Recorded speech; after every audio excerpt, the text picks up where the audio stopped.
Oke, kita mulai. Terima kasih ya kawan-kawan sekalian. Kita tentu bukan berdiskusi kali ini tentang eh, kup-kup malam, gitu, seperti tadi pengantarnya, tapi tentu soal pemilu. Karena kita dari tempat ruang bersama jaga pemilu. Kenapa ruangan ini disebut ruang bersama? Karena ruangan ini sebetulnya bebas digunakan oleh siapa saja yang memang punya concern terhadap pemilihan umum Indonesia. Jadi silakan dari organisasi masyarakat sipil, teman-teman media untuk menyelenggarakan kegiatan di ruang ini. Tentu ada jadwalnya. Uh, Maksudnya akan di scheduling. Dan tiap Kamis kita di sini menyelenggarakan diskusi dan juga public expose. Kalau tadi kan ada konferensi pers mengenai sikap kita terhadap pernyataan Presiden Joko Widodo kemarin di lapangan udara Halim Perdana Kusuma yang menyebutkan bahwa Presiden dan menteri-menteri itu boleh memihak dan boleh berkampanye. Tadi jam 1. Kemudian kita lanjut dengan acara diskusi ini. Jadi sekali lagi teman-teman bisa memberitahu kepada yang lain untuk bebas menggunakan ruangan ini. Silakan menghubungi seseorang di jaga pemilu. Namanya saya nggak bisa sebutkan ruang ini. Ya karena saya lupa, bukan rahasia. Baik, bisa menghubungi Mbak Puri Suditomo yang di belakang sana.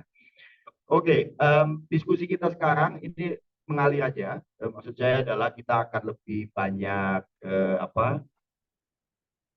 bertanya jawab dengan 5 narasumber yang ada di sini. 5 bukan 6 ya, komplit ya. Dan teman-teman juga nanti bisa meresponnya bisa kapan saja. Saya nggak perlu kasih waktu untuk siapa mau bertanya gitu ya. Tapi jadi kalau di tengah jalan memang ada pertanyaan, silakan angkat tangan saja. Tapi tentu menunggu yang lain bicara selesai supaya tidak memotong. Pemuda dan pemilu, kira-kira itulah kalau kita mau kasih judul ya. Karena mereka semua di sini adalah kami semua, bukan mereka, oke? Okay? Kami semua yang ada di sini adalah anak-anak muda, itu betul ya? Dia agak ragu, ya. Dia agak ragu untuk sebut.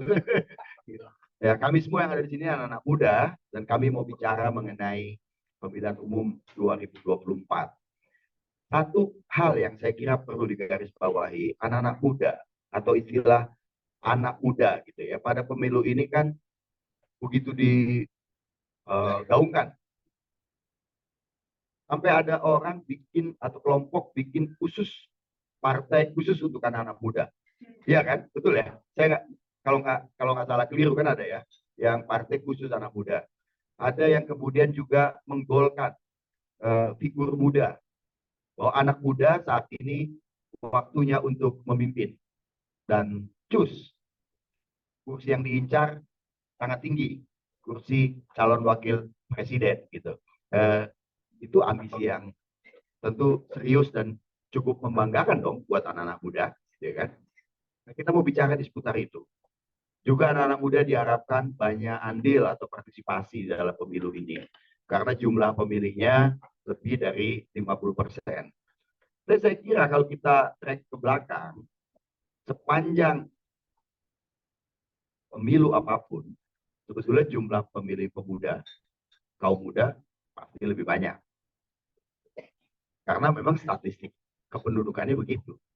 Tiap tahun juga jumlah yang apa namanya kaum muda ini adalah kaum yang sebetulnya kan siap atau sedang ada di usia produktif.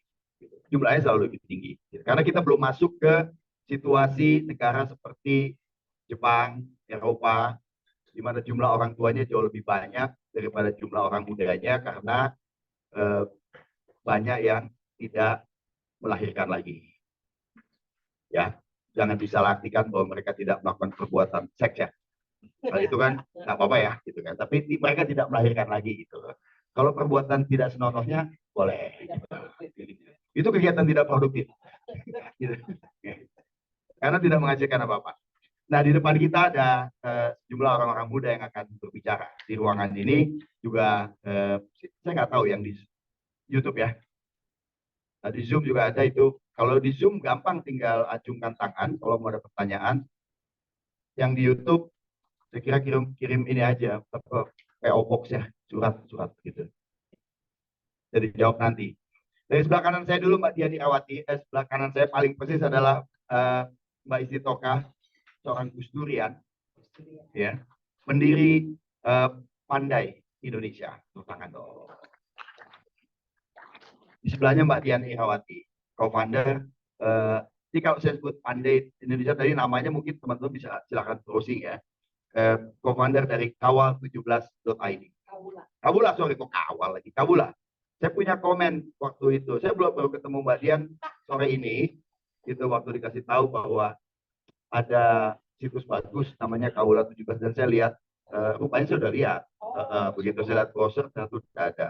Saya bilang saya yakin nih untuk anak muda tapi yang bikin nggak muda-muda amat. Itu simpel aja karena dia pakai istilah Kabula. Gitu loh. Aida tahu Kabula artinya apa? Oke. Dari bapaknya pasti kan, tahunya itu dari bapaknya. Ada, oke. Kalau kita yang kaum X, kita lagi. Kalian yang kaum X, ya, itu seringkali kan mendengar dulu di tahun-tahun 80, 90 gitu ya kan. Itu ada penyiar bilang, kaulah pada Prambors kasih Sonia, 97 FM. Wah gitu-gitu kan, itu Prambors kasih Sonia. Prambanan, Borobudur, dan sekitarnya. Radio itu, kepanjangannya itu. Catatan si boy, nah itu nyebutnya Kawula Muda. Maksudnya untuk kita-kita. Gitu. Di sebelahnya adalah Melki Sadekuang, aktivis mahasiswa dari Universitas Indonesia. Tangan lagi dong. Lalu Gilbran M. Nur. Jangan kepleset L-nya katanya. Ya, Gilbran M. Nur dari Badan Eksekutif Mahasiswa Universitas Gadjah Mada. Tangan. Bisa amat. Di sebelahnya adalah Aida Leonardo Princesa, seorang penulis muda mahasiswi dari Sekolah Tinggi Filsafat Bhiankara. Tepuk tangan lagi. Saya kira kita tadi ya, saya nggak akan, atau biar adil dari sini ke sana, gitu ya, nanti ke sini lagi. Saya kira pendek-pendek dulu untuk kasih semacam overview ya sampai dengan H-19 pemilihan umum yang akan berlangsung 14 Februari nanti. Seberapa besar sebetulnya atau seberapa berguna gitu ya kira-kira ya kita melihat pemilu ini sebagai ruang atau tempat untuk memfasilitasi kedaulatan rakyat yang pertama. Yang kedua, memilih pemimpin yang benar dan calon anggota atau wakil parlemen yang benar. Dan apakah ini layak gitu ya untuk kita ini si pemilu sekarang ini. Tentu dengan perspektif dan pikiran dan informasinya masing-masing. Silakan dimulai dari sisi lalu dia. Mic-nya cuma satu. Ada dua. Ayo. Kalau menurut saya sih pemilu ya selalu pemilu dan itu pemilu tuh pestanya siapa itu selalu menjadi bahan pertanyaan yang lucu ya. Kalau kata almarhum Pak Depri GS itu kayak dagelan banyak wacanda di dalamnya begitu. Jadi selalu saya rasa nih bukan pesta rakyat, selalu jadi pesta elit gitu. Dan dari awal walaupun saya sudah umur 31, saya selalu masih mempertanyakan kenapa proses demokrasi tidak dimulai dari pemilihan kandidat. Terutama menurut saya yang paling penting adalah capres dan cawapres. Karena saya orang Kalimantan yang numpang di Jakarta, saya selalu kehilangan hak pilih saya untuk pilkada. Untuk memindahkan hak pilih saya hanya boleh coblos untuk pilpres. Saya nggak pernah dapat hak untuk pilkada, kecuali saya mau bayar tiket mahal terbang ke Kaltim. Nah, yang selalu menjadi keresahan saya sebagai orang muda yang sudah tidak muda lagi adalah sejak pemilihan kandidat-kandidatnya, kami masyarakat Indonesia, terutama warga negara muda itu tidak dilibatkan untuk memilih kandidat pilihan kami sendiri, sehingga sampai sekarang, walaupun Indonesia sudah merdeka hampir 80 tahun, kandidatnya ya itu-itu saja gitu. Itu lagi, itu lagi. Sekarang coba kita lihat komposisinya. Laki-laki semua, Jawa semua, Ya Jawa semua, Pak Mahfud Madura ya masih Jawa Timur, terus Islam semua. Itu sih pertanyaan mendasar saya.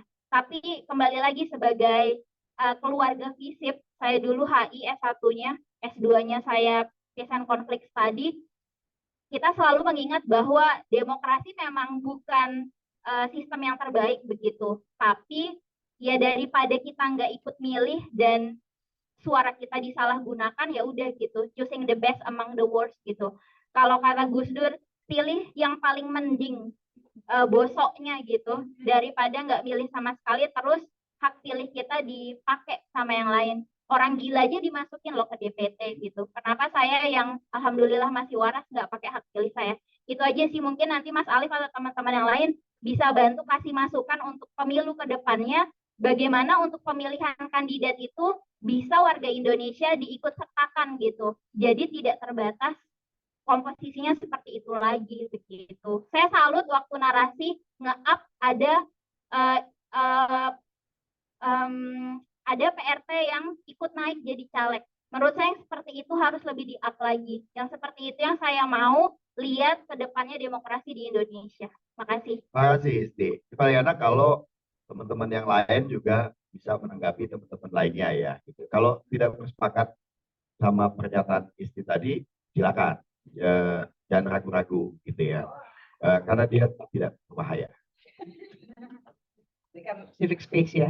Oke, jadi kalau misalnya dari kacamata Kaula 17.id, jadi kita kan memang mencoba untuk memberikan pendidikan politik sebenarnya, pendidikan berdemokrasi, artinya kata-katanya segampang bahwa kita selalu bilang kenali dulu partainya baru calegnya. Kalau presidennya kita bilang kenali dulu programnya baru pilih orangnya kan gitu. Kenali dulu ibunya, Pak. Gila ini bahaya nih gue. Patok-patok. Nah, jadi segampang itu. Jadi kalau misalnya kita ngelihat kacamata bahwa tingkat partisipasi luar biasa ya. Indonesia nilai kita nge-track dari Q1 2022 itu mulai dari 85% terus sampai sekarang tuh sekitar 92%. Absolutely cool. Kalau kita kemudian lihat berapa orang yang sudah mau memilih, ya juga sebenarnya udah mulai tinggi. Jadi makin ke sini itu orang semakin pengen memilih. Kan ini kan kita omongin kan proses pemilunya ya. Jadi jauh lebih tinggi dari negara-negara maju yang lain, baik produktif melahirkan anak ataupun tidak. Nah, cuma kalau kita sekarang bicara yang kita takutkan ini kan sebenarnya adalah karena pemudanya itu 17 sampai 24 itu sekitar 51-52%, sekitar 100 sekian juta. Gede. Pertanyaannya adalah sejauh mana anak-anak ini, anak-anak, betul banget tuh tuanya, sejauh mana kaum muda ini tahu yang mau dipilih kan gitu. Untuk apa mereka memilih, untuk apanya itu yang sebenarnya jadi menarik ya. Apakah ada pentingnya ya saya memilih caleg, itu yang paling sering sekali kita temukan. Nggak tahu juga tante emang apa, panggilnya tante udah ketemu banget lagi gue dah ya pokoknya gitu ya. Apa sih gunanya gitu kan ya. Terus kita kayak ada juga bahkan anak-anak politik gitu yang waktu itu yang bikin kita jadi bikin Kaula 17 itu sebenarnya karena ada beberapa anak politik kebetulan kerja, terus gue mau jadi golput aja. Terus kayak, hah, kalau gue golput sih boleh ya, gue anak ekonomi gitu. Lu gitu yang lu belajar yang 4 tahun politik, masa iya kagak mau milih siapapun gitu kan. Exactly like you say. Lu pilih aja, kalau mau lo nggak mau pilih, lo tetap aja coblos gitu kan. Jadi ketahuan gitu, bukan karena teknikal apapun. Itu kan juga menyeratkan pesan sebenarnya. There is something systematically we want to say something about this, whatever this is, ya kan gitu ya. Yang ada sekarang kadang-kadang takutnya golput kayak, oh lu jadi nggak mau pakai hak lu gitu loh. Karena golput itu juga harus dilihat sebagai bentuk protes. Sebenarnya gitu ya. Nah, ini yang mungkin jadi menarik. Ini juga pernah kita ungkapkan waktu diundang ke KPU. Bahwa indikatornya itu sebenarnya mungkin karena kita udah semakin bagus. Dan orang tuh memang beneran senang pesta politiknya kan. Kayak maksudnya pesta rakyatnya itu orang senang datang dan sebagainya. Kita mungkin harus meningkatkan indikator keberhasilan kita. Gitu. Apakah partisipasinya ini adalah partisipasi yang memang benar-benar substansial. Orang mengerti isunya. Makanya kita coba sebenarnya memilah partai. Walaupun semua orang waktu kita mulai itu dulu bilang, wah ideologinya ya sama, itu kalau nggak nasional ya religius. Tapi kita karena memang backgroundnya kan market research ya, and then mungkin juga agak gila gitu. If people ask like, why do you do this? Because we can. Gitu. So as simple as ini negara demokrasi, salah satu cara yang paling baik untuk bisa memberikan apa namanya kesempatan untuk orang belajar itu adalah kasih toolnya. Di semua negara yang maju secara demokrasi itu tool kayak kita tuh bukan cuma satu. Negara kayak Belanda aja itu tool seperti itu ada 4, 5. Penduduknya cuma berapa? 16 juta. Nah di kita ini tidak ada. Dan alasannya segampang bahwa nggak bisa dipilah. Padahal kalau di track, terutama untuk urusan yang tidak ada uangnya, itu kelihatan kok warna partainya. Ya kan? Nah jadi Kaula 17.id kemudian bikin ini. Nah ya kalau sekarang ditanya apakah ada yang bisa ditingkatkan? Ya betul. Kita juga sekarang ngeliatnya ke 2029. Kenapa kita bikin ini sekarang? Karena kita harus ingat di bawah yang 17-24 itu masih ada lagi yang umurnya 15-16 tahun. Dan dalam proses bersekolah kita tidak pernah belajar demokrasi. Ya betul, demokrasi bukan alat yang sangat sempurna, tapi satu-satunya alat yang bisa memastikan semua orang bisa terdengar suaranya kalau sistemnya benar. Nah, tapi kalau kita tidak pernah belajar dari kecil, bagaimana caranya mengerti deh hak kewajiban kita sebagai warga negara apa, dan kemudian juga maju dikit lagi, oke, what is it actually, apa namanya, pentingnya kita memilih, sampai akhirnya, ngapain sih gue milih DPR gitu ya, ngapain sih gue milih DPRD, ya nggak akan kesampaian. Jadi ada memang, kalau kita lihat nih ada pulau-pulau yang agak terlampaui gitu ya, seperti masalah yang paling besar, mungkin juga kenapa ini yang makanya kita tadi baru dulu Isti bilang, lu antek apa lu gitu ya. Gue dapetnya partainya nggak sesuai dengan hati gue bilang sama dia ya soalnya partai kita ini memang kalau makin kesini mungkin makanya Q1 kita nggak bakal ada karena kan masih mau koalisi mana dan sebagainya karena kalau udah menang kita harus tunggu lagi gitu kan lihat badainya seperti apa tapi itulah makanya butuh oposan dengan adanya tool-tool seperti ini kita akan kelihatan oh warna partainya seperti ini loh kita ini kan kadang-kadang selalu kepengen semuanya berkelompok. Nah, padahal sebenarnya kita baru bisa lihat nih sekarang kenapa butuh ada oposisi yang kuat. So I think kalau saya sih ngelihat 2024 ini sebenarnya sangat menarik ya karena kalau kita ngelihat misalnya dari Kaula 17 kemarin di Q4 itu bikin survei berapa banyak sih yang memilih. Nah, 17 sampai 24 itu milihnya karena gagasan loh. Sekitar 80% milih gagasan. Kemudian kalau yang swing voter yang gede lagi-lagi umur-umur yang masih muda gitu ya. Jadi artinya saya sih merasa punya harapan bahwa dengan adanya teknologi, dengan semakin cepatnya perputaran kayak Kaula 17, kalau dibikin 2019 nggak ada lah yang akses. Kemarin kita diakses itu sekitar 75.000 dalam 2 hari. Terus angkanya tuh sekitar mungkin seminggu kemarin relaunch lagi gitu bisa sekitar 150.000 yang ngambil advokasi. Artinya dan ini kan ya pasti ya semuanya yang muda-muda kan. Makanya yang bertebaran juga waktu itu kayak kenapa gue partainya ini, lu antek-anteknya ini ya startupnya deh. I'm happy because now we're talking about why you get that partai, which information, apa namanya di posisi mana sih lu di isu lu dan partai itu yang lu cocok. Kenapa?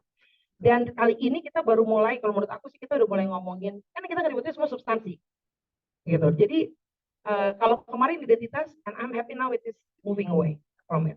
Nah sekarang pertanyaannya adalah, nah gimana nih, gitu kan, supaya pelaksanaannya oke. Gimana Mel? Ya, thank you ya. Dia yang mau dapetin ini apa namanya kacamata, gitu loh. Ini ada sebelum ke Melki dan yang lain, satu kuis dari saya karena tadi dia nyebut untuk kita ngecek nih seberapa jauh seberapa jauh menyimak yang disampaikan tadi. Tadi Dian menyebut tool. Kalau satu itu tool. Kalau lebih dari satu, tool itu namanya apa? Ini terkait dengan pemilu nih pertanyaan. Hah? Apa? Beneran nih, gak ada yang mau dapat. Masa gue ngasih ke ordal? Kalau dia yang menang namanya itu seolah-olah udah dibocorkan gitu loh. Oke, pengumuman ya. Kuis ini tertutup untuk keluarga besar jaga pemilu. Kalau lebih dari satu namanya tools. Kalian nggak ada anak selatan ya, gue bingung. Melgi, lanjutkan Mel. Jangan nanya tadi gue nanya apa, udah lupa. Kita berharapnya Bang Alif nanyanya lebih lama lagi biar waktu mikir lebih panjang. Oke. Terima kasih Jaga Pemilu sudah mengundang hari ini. Teman-teman, jika bicara soal pemilu 2024, saya sebenarnya adalah orang yang selalu diklaim sama politisi-politisi busuk itu ya, gitu bahwa ini representasi anak-anak muda, pemilu ini harus memenangkan anak-anak muda, anak-anak muda itu punya suara yang besar dan lain sebagainya. Yang paling pantas ngomong kayak saya Gibran, mbak-mbak di sini mungkin gitu kan, karena terima kasih juga Mas. Ya, gitu. Karena ya kita yang umurnya nggak nyampe 36 atau 40 tahun lebih seperti orang-orang yang ada di Senayan gitu. Jadi berbicara yang muda harusnya yang paling pantas ngomong itu yang muda gitu. Saya sebenarnya agak sedikit berbicara berbeda ya, karena menurut saya golput itu tidak masalah menurut saya gitu. Karena sejatinya golput itu adalah bentuk protes. Ketika kita sudah tidak melihat lagi ada orang-orang yang betul-betul bisa mewakilkan kita di eksekutif ataupun legislatif. Problem anak muda hari ini kenapa sampai golput, itu yang harus jadi permasalahan utamanya. Jadi jangan pernah sekalipun menyalahkan anak muda kenapa lu golput gitu. Problemnya cari alasannya kenapa dia jangan larang anak-anak muda itu untuk jangan golput, cari alasannya kenapa dia golput gitu.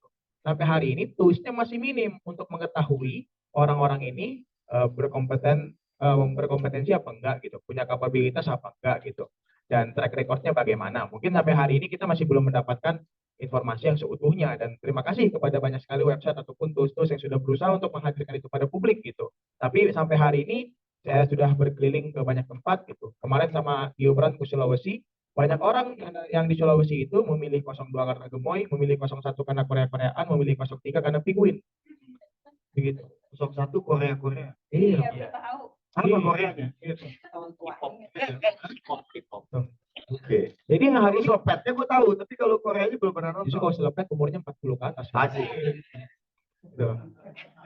Nah, sebagai army gue agak bingung. Iya. Maksudnya angkatan darat ya benar. Iya, makanya. Nanti diceritain di luar. Arminya TNI AD kali Pak. Oke. Ya ini seperti itu. Jadi problemnya hari ini jangan pernah menyalahkan anak-anak muda itu kenapa dia golput. Jangan menyalahkan dan jangan melarang dia golput. Kondisinya hari ini kita harus cari alasannya kenapa mereka golput. Permasalahan pertamanya adalah karena minimnya informasi yang betul-betul akurat, yang bisa menjelaskan track record, yang bisa menjelaskan kepentingan, visi misi program dan lain sebagainya. Oke lah teman-teman di Jabodetabek, di Jogja, Semarang, Surabaya mungkin bisa tiap harinya membuka bijak memilih ataupun website-website lainnya gitu. Tapi teman-teman yang ada di pelosok-pelosok desa hari ini hanya menerima sentuhan-sentuhan kecil dari propaganda tiap paslon yang belum tentu menunjukkan kompetensi mereka yang sesungguhnya gitu. Kayak tadi saya bilang ada yang milih 01 karena Korea-Koreaan, ada yang milih 02 karena gemoy, ada yang milih 03 karena penguin-penguin. Bagi saya itu permasalahan. Karena bertindak Korea, bertindak gemoy, dan bertindak penguin itu tidak berarti bisa menjalankan pemerintahan 5 tahun. Bagi saya gitu. Kalau kita suka orang-orang yang suka TikTokan doang, kita pilih TikToker jadi presiden, Bang. Gitu. Karena problemnya hari ini seperti itu. Jadi penginformasian pada publik hari ini menjadi sangat minim. Itu yang menjadi problem utama kita. Dan orang-orang yang sadar harusnya segera menginformasikan itu pada publik gitu. Bahwa sudah ada banyak sekali tools-tools yang bisa mencapai hal-hal tersebut. Itu yang pertama. Yang kedua, posisi golput itu akan menjadi masalah kalau suara itu tidak betul-betul dipergunakan. Jadi ada perbincangan di UI Bang waktu itu gitu. Jadi Bang Melki, kalau kita golput, kita datang ke TPS apa enggak? Mending gak usah datang sekalian karena kita nggak gunain suara kita gitu. Tapi jawaban saya, silahkan tetap datang ke TPS, coblos siapapun silahkan gitu. Karena jangan sampai teman-teman pengen golput sebagai aksi protes, malah suara yang tidak dipakai itu dipakai dan disalahgunakan oleh orang lain gitu. Misalnya harusnya yang memilih TPS ini 60 karena teman-teman nggak milih, ada 10 orang nggak milih, 10-10-nya dialihkan ke calon lain gitu. Itu akan jadi kecurangan-kecurangan baru dan itu yang harus diantisipasi bersama sebagai orang-orang yang memang pengen protes gitu. Ini mewakili orang-orang yang pengen protes ya misalnya di pemilu nanti gitu. Yang selanjutnya, kalau menurut saya golput itu harusnya jadi opsi terakhir gitu. Karena bagi saya sebenarnya calon-calon yang ada tentunya punya visi misi dan kapabilitas yang sudah dipresentasikan lewat program-program apalagi debat-debat. Harusnya itu bisa jadi konsumsi publik yang baik untuk menilai bahwa hari ini ada pencalonan dan ada orang-orang yang mencalonkan diri dan punya gagasan visi misi seperti apa. Harusnya pilihlah dari situ gitu. Karena semakin kita kemudian membulatkan pilihan akan satu orang, kita semakin punya semakin punya legitimasi untuk kemudian bisa meminta hal tersebut gitu. Bukan berarti orang yang nggak milih nggak boleh minta gitu. Tapi ketika kita kemudian membulatkan suara kita karena gagasan, ketika gagasan itu tidak tercapai, kita jadi punya legitimasi yang kuat untuk menuntut gitu bahwa gagasannya selama ini yang dijanjikan betul-betul tidak tercapai pada publik gitu. Jadi kalau kita malah memilih orang-orang yang tidak punya apa ya, orang-orang yang tidak mencalonkan diri sudah pasti tidak punya gagasan, Bang, gitu. Kalau kita memilih orang-orang yang mencalonkan diri, dia mencalonkan diri dengan gagasan.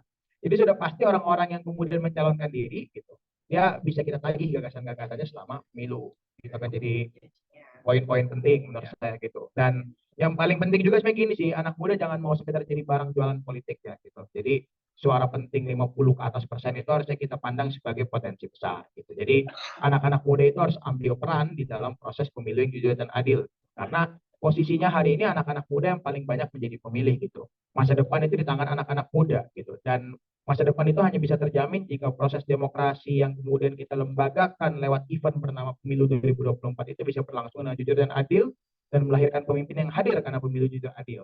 Jadi anak-anak muda jangan mau sekedar jadi barang jualan politik, sekedar jadi objek yang dijual ke kiri dan ke kanan. Jadilah orang yang berperan untuk menghadirkan pemilu yang jujur dan adil untuk menjaga masa depan. Gitu. Terima kasih, Melgi. Banyak poin yang bisa dicatat ya, itu nanti jadi bahan kuis saya juga. Tapi kita ke Gilban dulu, silakan Bu. Ya, selamat sore kawan-kawan Selamat sekalian. sore. Terima kasih atas undangannya dari teman-teman jaga pemilu, gitu. Senang sekali rasanya bisa jauh-jauh datang dari Jogja buat ketemu sama teman-teman gitu. Kalau bicara soal pemilu, satu hal yang mungkin sering kali saya dan teman-teman BEM UGM sampaikan adalah intelektualisasi demokrasi. Artinya apa?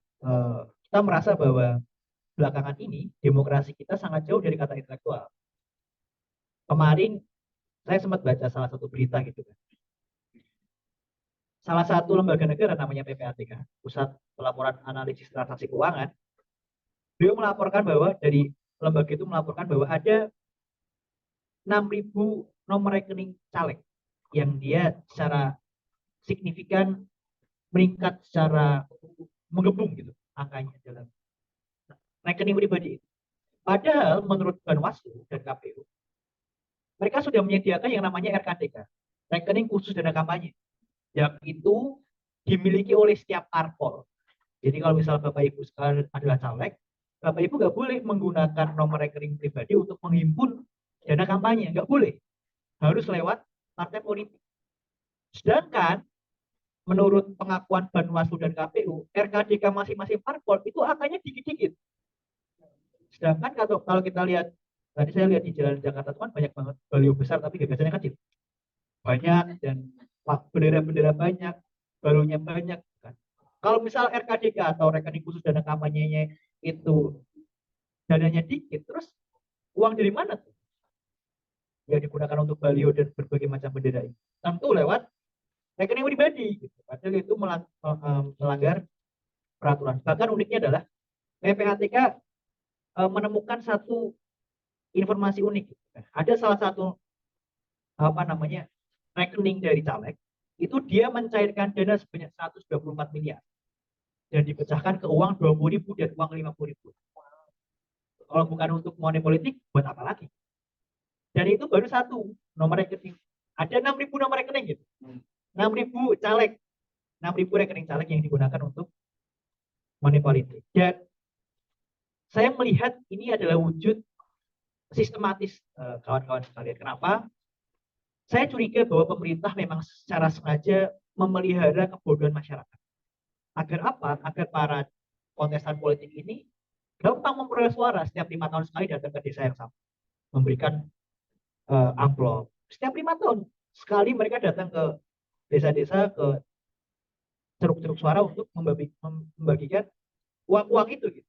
Dan itu secara terbukti bahwa di daerah-daerah itu pertumbuhan ekonomi tidak meningkat secara signifikan. Yang itu yang coba kita sebenarnya gaungkan ya dari teman-teman BEM bahwa ayolah kita memberikan corak intelektual dalam demokrasi kita.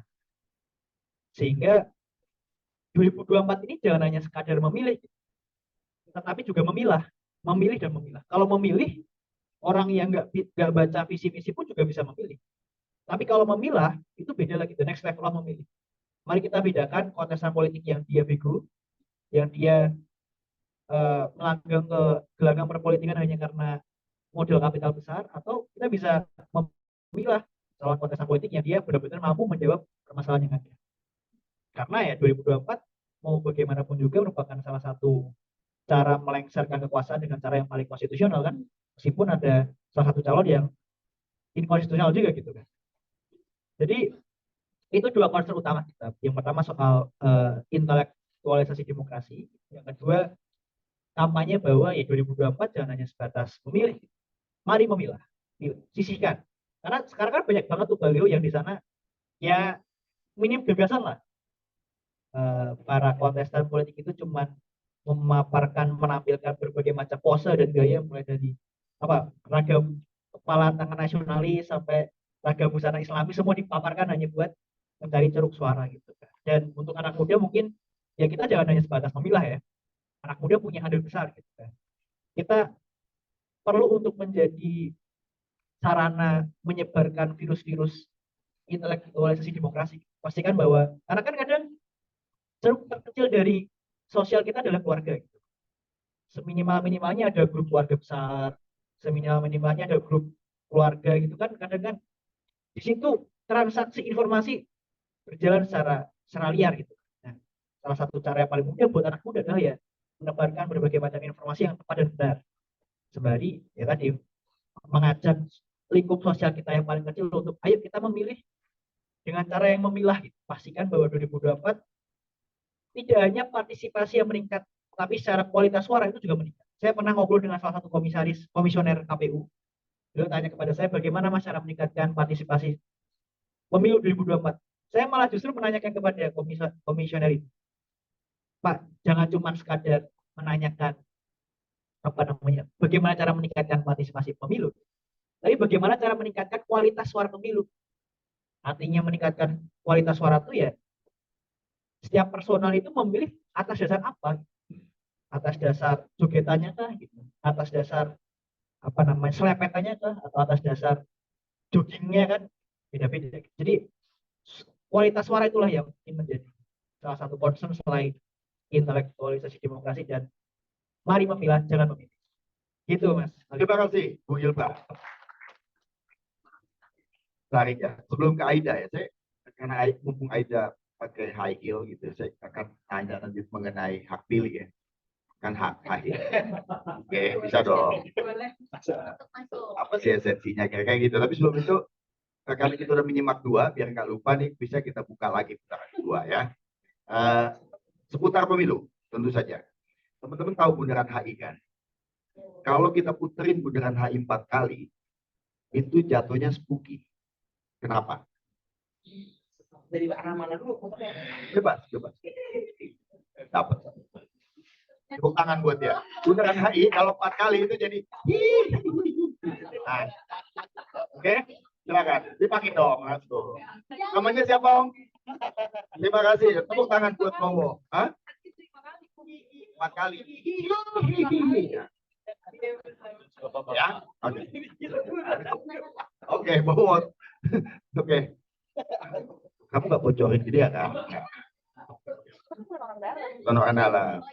Oke, Aida sekarang ya. Apa sih esensi dari hak pilih kita itu? Sebab ini 4 ini tadi tuh sebetulnya lebih kurangnya itu 4 itu tetap jangan buru-buru golput. Lagi punya catatan, tapi golput itu tetap menjadi pilihan terakhir. Oke, silakan Dan. Esensi hak pilih kita itu. Tentang mahasiswi filsafat ngomong ini esensi. Ontologi. Terima kasih semuanya. Nama saya Aida Leonardo. Terima kasih telah menyambut saya ini atas kesempatannya. Kita memang negara demokrasi Indonesia, tapi jangan lupa kita juga negara kapitalis. Nah, ini yang menjadi permasalahannya. Ketika pemilu, sebuah event yang seharusnya pure, dijadikan kesempatan untuk kita warga negara mempergunakan hak kita, malah jadi kesempatan untuk berbisnis. Nah, saya mau tanya dulu nih, siapa yang udah pernah nonton filmnya Charlie Chaplin, Modern Times? Wah, siapa cari Chaplin? Nah, singkat aja, jadi ceritanya Charlie Chaplin ini adalah sebuah pegawai buruh yang stres gara-gara kerjaannya di pabrik itu repetitif. Nah, kalau kita mau ngomong tentang pemilu, apalagi sekarang banyak permasalahan pemilu yang diakibatkan oleh sosial media itu kan adalah sebuah produk dari kapitalisme ya. Dan kalau kita lihat sebelum revolusi industri, keterampilan manusia itu utuh. Boneka siapa sih yang bikin dari mata sampai kaki sampai baju itu orang satu yang sama. Tapi kemudian mesin-mesin datang, teknologi datang, maka orang hanya dikasih pekerjaan segmented. Saya cuman kerjaannya masukin baju, saya kerjaannya cuman nyantolin kantong gitu kan. Akhirnya ada proses dehumanisasi dari manusia kepada manusia itu sendiri. Bukan berarti sekarang kita sudah tidak bisa lagi melakukan itu sendiri dan harus selalu bergantung sama teknologi, tapi pedagogi dari production of anything itu tujuannya sudah beda, yaitu menghasilkan sebanyak mungkin produk dalam waktu secepat mungkin dengan modal sekecil mungkin. Dan sayangnya ini sudah terjadi dalam proses alur informasi. Kalau kita lihat sekarang yang kita pegang itu kan namanya HP ya, smartphone, dan itu disebut sebagai ubiquitous computing. Ubiquitous computing itu adalah sebuah perangkat yang wireless, internet wireless yang ada di genggaman kita dan bisa kita pakai di mana aja. Dan ubiquitous computing ini seperti smartphone memiliki efek multiplikasi, Bu.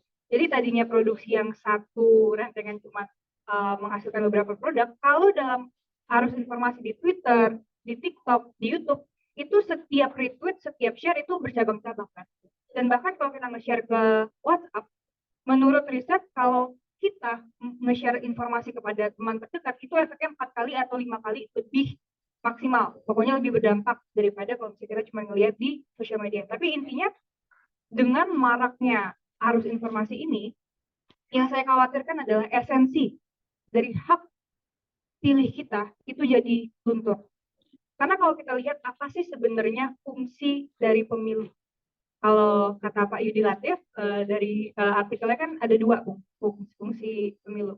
Fungsi positif yaitu untuk memilih wakil rakyat yang dapat memperjuangkan aspirasi kita, atau fungsi negatif yaitu memperkuatkan kontrol sosial untuk memprevent orang yang berpotensi menyalahgunakan kekuasaan untuk naik.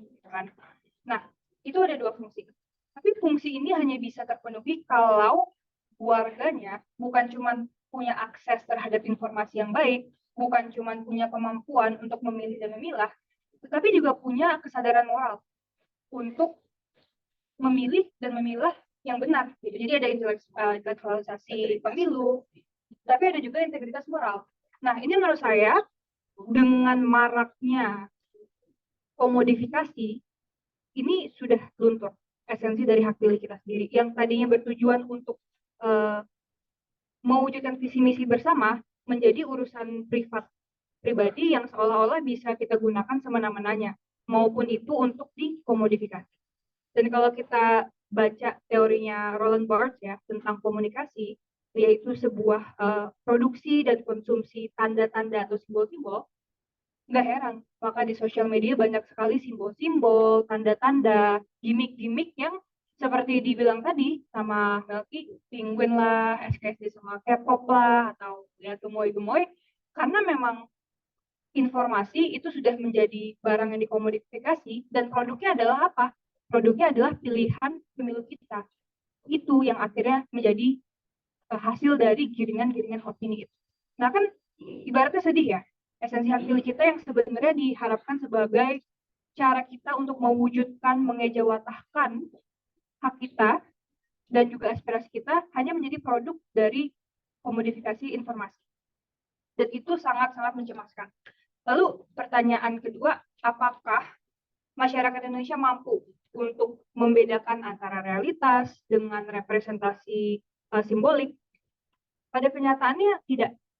Karena kalau kita lihat dari survei Kominfo, hasil tentang indeks literasi digital orang Indonesia, itu ada 4 pilar ya. Digital skill, digital ethics, digital safety, sama digital culture. Nah, kalau dalam digital skill sama digital culture itu ada penurunan.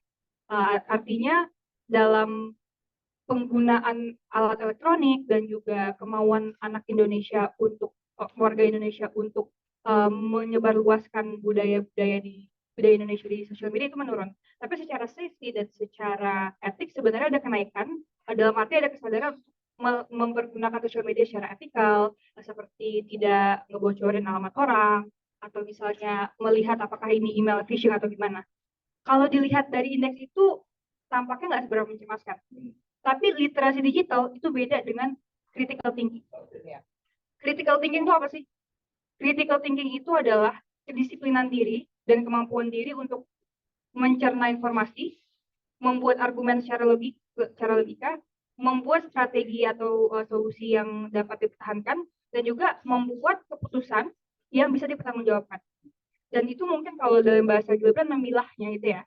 Nah, itu kalau kita lihat dari survei dari OECD beberapa tahun yang lalu, Indonesia berada dalam nomor 64 dari 65 negara.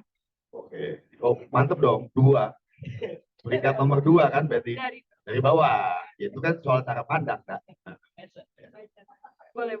Nah, jadi kan sangat mencemaskan, Bu. Bagaimana kita bisa nih memperjuangkan intelektual pemilu, tapi juga moralnya. Jangan cuman gara-gara kita punya hak pemilu, jadi kita gunakan untuk dapat makanan gratis.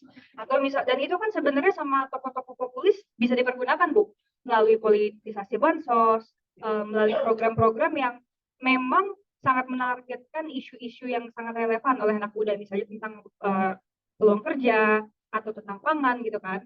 Itu yang disebut isu-isu yang dekat dengan anak muda. Tapi kan itu malah kita jadi makin dipolitisasi gitu. Nah, maka kita harus sadar bahwa kita tuh jangan mau gitu hak kita dan kemampuan kita untuk membangun negara yang baik, yang adil dan makmur itu malah cuma dijadikan produk atau hasil dari upaya-upaya kapitalisme aktor-aktor ini. Lagi deh. Udah. Ya, Itu dulu. Oke. Terima kasih, Dak. Tepuk tangan dong. Ini sebelum ke teman-teman, kalau mau menanggapi, mau bertanya, nggak harus bertanya ya, bisa juga menyampaikan pendapatnya ya. Saya mau kuis juga. Tentu berangkat dari presentasi Aida tadi, gitu, yang menjelaskan apa namanya soal pilihan dan keterpilihan sejak dari revolusi industri. Nah, kalau tadi ada disebut Charlie Chaplin, ada yang tahu, ada yang enggak. Tapi saya mau tanya nih, dua ya. Satu kota di Jawa Barat yang didatangi oleh Charlie Chaplin, sebutkan namanya. Cimahi. Ini keluarga besar jaga pemilu bukan? Garut. Tapi kalau sebelum ke Garut lewat Bandung, jadi dapat. Mana? Yang jawab tadi mana? Oke, benar. Jawaban realnya Garut, itu betul. Charlie Chaplin pernah ke Garut. Pak Supriyanto. Oke, terima kasih. Jadi dia datang tuh ke sana. Istilah Swiss Garut adalah Swiss Panjava itu termasuk bukan dari dia, tapi maksudnya dia datang tuh karena dia mendengar Garut itu seperti Swiss yang ada di Jawa. Karena dikelilingi oleh bukit-bukit, ada 4 gunung kecil di sana. Sebetulnya Bandung juga dikelilingi. Coba Bandung udah disebut Paris. Gitu loh. Jakarta juga sebetulnya dikelilingi gunung, cuma nggak kelihatan. Kita ngelihat ada 4 gunung mengelilingi Jakarta waktu pandemi. Ya kan, kalau sekarang nggak kelihatan ada atau hujan kalau sekarang.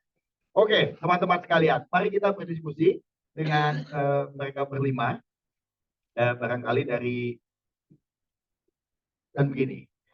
Oke, setiap penanya mau dia baik apa enggak, pertanyaannya akan dapat 1 topeng juga atau kacamata tadi ya. Yang penting pertanyaannya beretika. Pertanyaan beretika tuh tidak dimulai dengan begini, gitu loh. Oke, silakan Pak. Oh, nih, sorry. Ini berkelihatan. Nama dulu dari. Ya, baik. Nama saya Jafar ya. Saya kebetulan dari Purworejo ya, kotanya para jenderal ya. Ya, bicara pemilu, kita sama-sama tahu pemilu, apa yang disampaikan tadi, pemilu itu dalam rangka mencari seorang pemimpin yang bijak, adil, seperti itu. Tapi saya analisa, boleh kan Pak? Karena ini tadi kan bicaranya diskusi ya. Saya rasa diskusi berbeda dengan debat. Kalau debat itu cenderung panas-panasan, sampai-sampai begini-begini kayaknya. Kita tidak seperti itu. nggak boleh lebih lucu dari saya. Iya, iya, iya. Oke, Pak. Ya, ya. Lucu banget Bapak. Karena saya hadir di sini sebagai anak bangsa ya, yang sangat prihatin melihat kondisi bangsa kita hari ini yang semakin hari bukannya membaik, tetapi semakin memburuk. Kembali bicara pemilu, kita lihat hasil pemilu di tahun 71-an lah kurang lebih ya, yang menghasilkan seorang Presiden Soekarno. Tapi lihat, sorry, Ya, 71 Pak. 71 Soeharto ya, berarti sebelumnya ya, berarti Nggak ada pemilu. Soekarno nggak pernah lawan pemilu. oh iya iya, oke ya, oke Soekarno ya. Kita lihat Soekarno bagaimana turunnya dia seorang presiden seperti apa, termasuk seorang presiden Soeharto ya yang berkuasa 32 tahun pun turunnya seperti apa. Ya, saya tidak sebut semua ya, yang terakhir hari ini seperti apa. Itu semua adalah hasil pemilu. Sayangnya ada Lanjut. Ini zoomnya dulu. ya, itu hasil pemilu ya, itu hasil pemilu ya. Saya rasa perlu kita evaluasi ya sebagai anak bangsa yang cinta akan negeri kita ini, karena kalau bicara Indonesia adalah poros dunia adalah Indonesia. Di Indonesia apa sih yang tidak ada? Semua ada. Ya, kita lihat penjajah Belanda hadir ke sini itu apa, dia menguasai rempah-rempah saja ya, itu bisa kaya raya. Bisa kaya raya Belanda. Tapi sayang seribu sayang ya, bangsa kita yang kaya raya akan sumber daya alam manusia, termasuk manusia ya, sumber daya manusianya itu luar biasa kaya, pintar-pintar. Tapi dengan pemilu seperti ini, seorang profesor itu nilainya sama dengan seorang pemulung.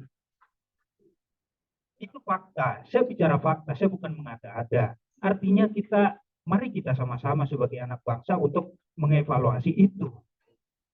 Karena tujuan dasar manusia itu apa sih kalau bukan damai sejahtera? Seperti itu. Pertanyaan saya kepada kaula muda ya, walaupun saya usia udah 40 tahun, tapi saya jiwa saya muda Bu. Ya Mbak, jiwa saya muda. Ya.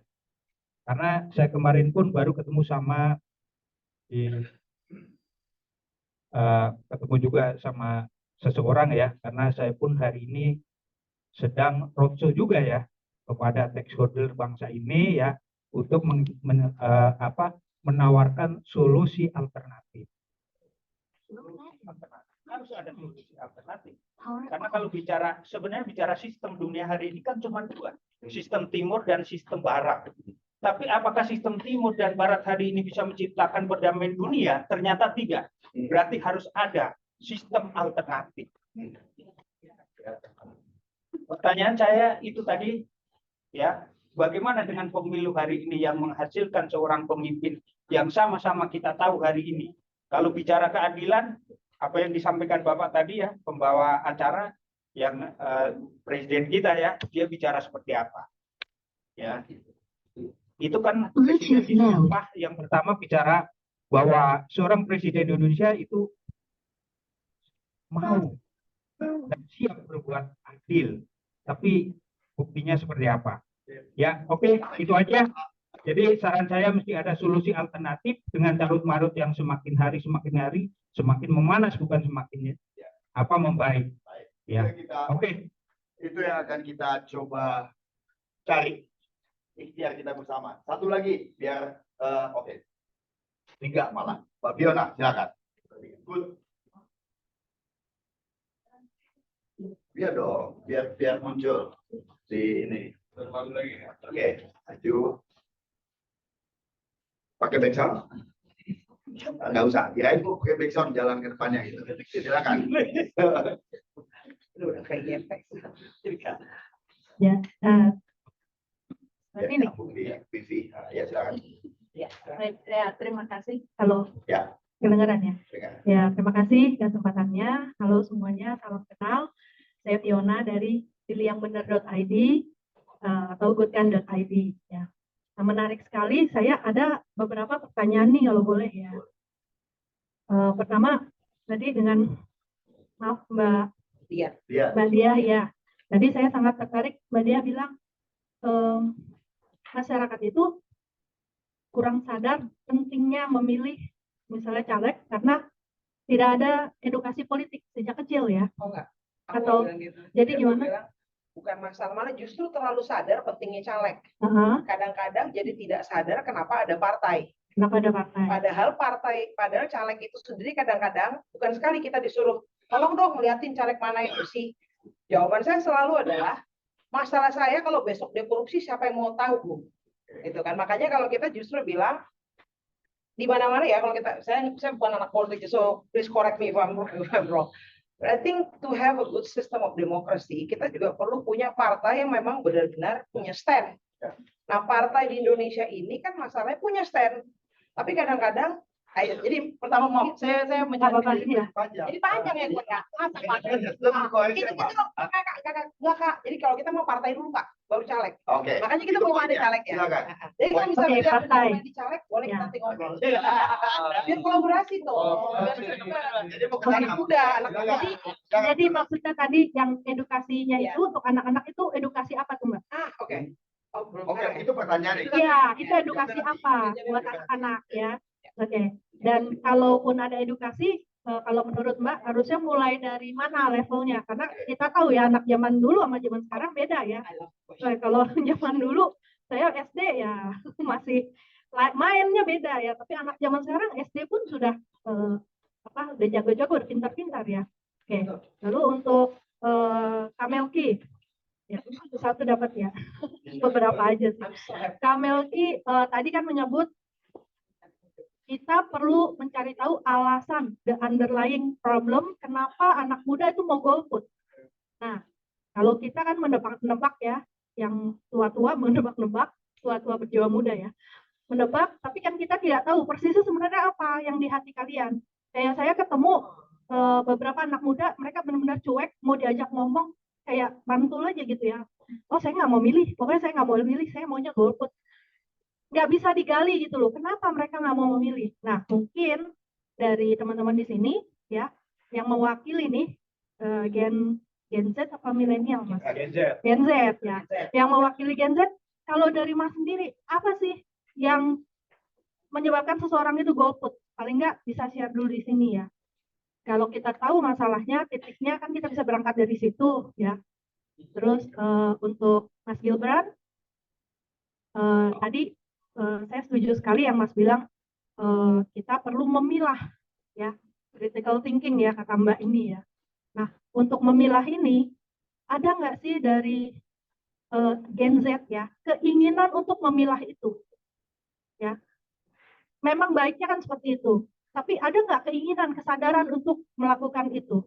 Dan kalau misalnya belum ada, apa kira-kira menurut Mas caranya kita bisa reach out ke Gen Z supaya mereka mau memilah, mau menggunakan hak pilihnya gitu. Ya, itu terima kasih. Terima kasih Mbak Fiona. Ini pakai dong, Pak Jambar. Yang udah nanya pakai, tapi dipakai dong. Bung Bowo sama tadi satu lagi mana? Dia pulang. Yang orang Bandung tadi mana? Pakai dong. Nah, buat yang nanya dipakai. Bung Belik silakan.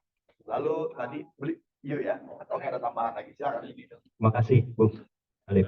Perkenalkan nama saya Felix. Saya di kelasnya Mbak Aida sama Bung Alif di STF Triarkara. Saya mau tanya ke Kauladian gitu ya. Disebutnya Kauladian saja ya.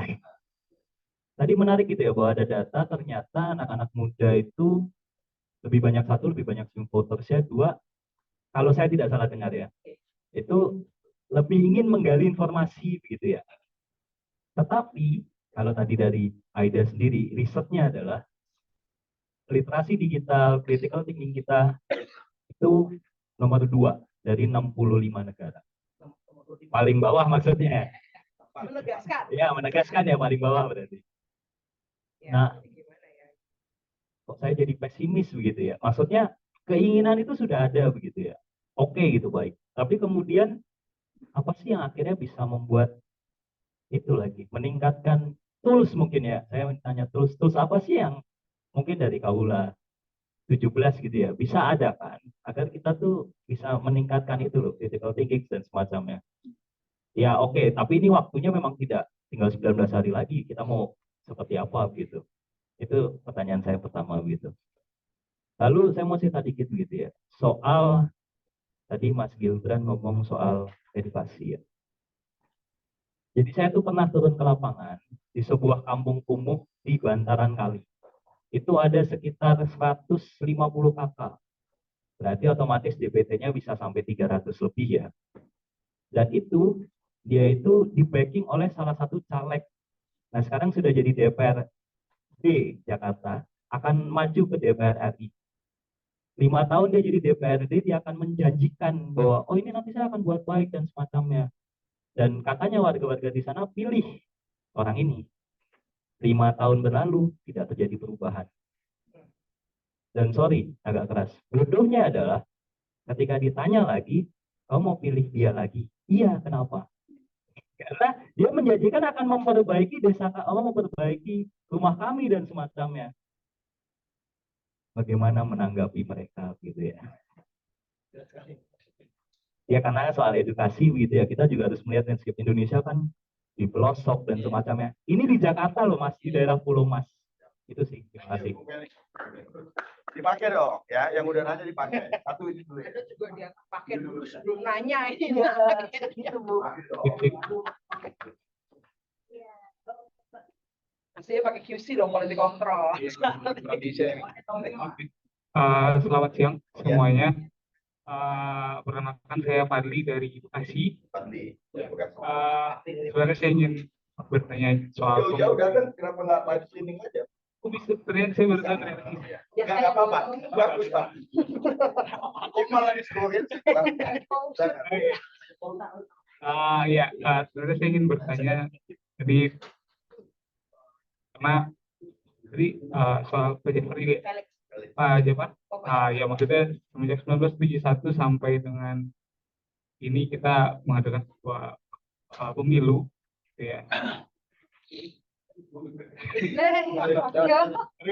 Ruang aman. Bukan sidang skripsi. Ya. Terus tadi juga dibilang bahwa ada statement dari Gus Dur yang menyatakan bahwa kita memilih yang musuhnya itu lebih sedikit gitu ya. Kalau saya lihat itu adalah gambaran pesimis dari sebuah sistem yang hari ini berjalan. Gitu ya. Dan terus Mas juga bilang soal ya soal intelektual demokrasi ya, maksudnya pendidikan soal demokrasi dan segala macamnya yang sebetulnya yang kita paham bahwa pendidikan itu pun sebenarnya masuk dalam sebuah sistem yang hari ini kita pesimiskan gitu ya. Pertanyaan saya adalah saya menggambarkan itu seperti akar dan batang dan buah gitu ya. Jadi memilih buah yang sedikit busuk. Pertanyaan saya adalah semenjak 1971 sampai sekarang kita sadar bahwa akar dan batang pohon yang sedang kita laksanakan adalah akar dan batang pohon yang buruk gitu ya. Lalu apakah hari ini langkah kita sebagai pemuda ke depannya, apakah kita masih mengharapkan buah yang baik dari akar dan batang pohon yang buruk? Kita sadar betul bahwa akar dan batang pohon yang buruk tidak akan mampu menghasilkan buah yang baik. Itu pertanyaan saya. Demikian, terima kasih semua. Terima kasih Fadli. Mantap. Ya, satu lagi. Ya silakan.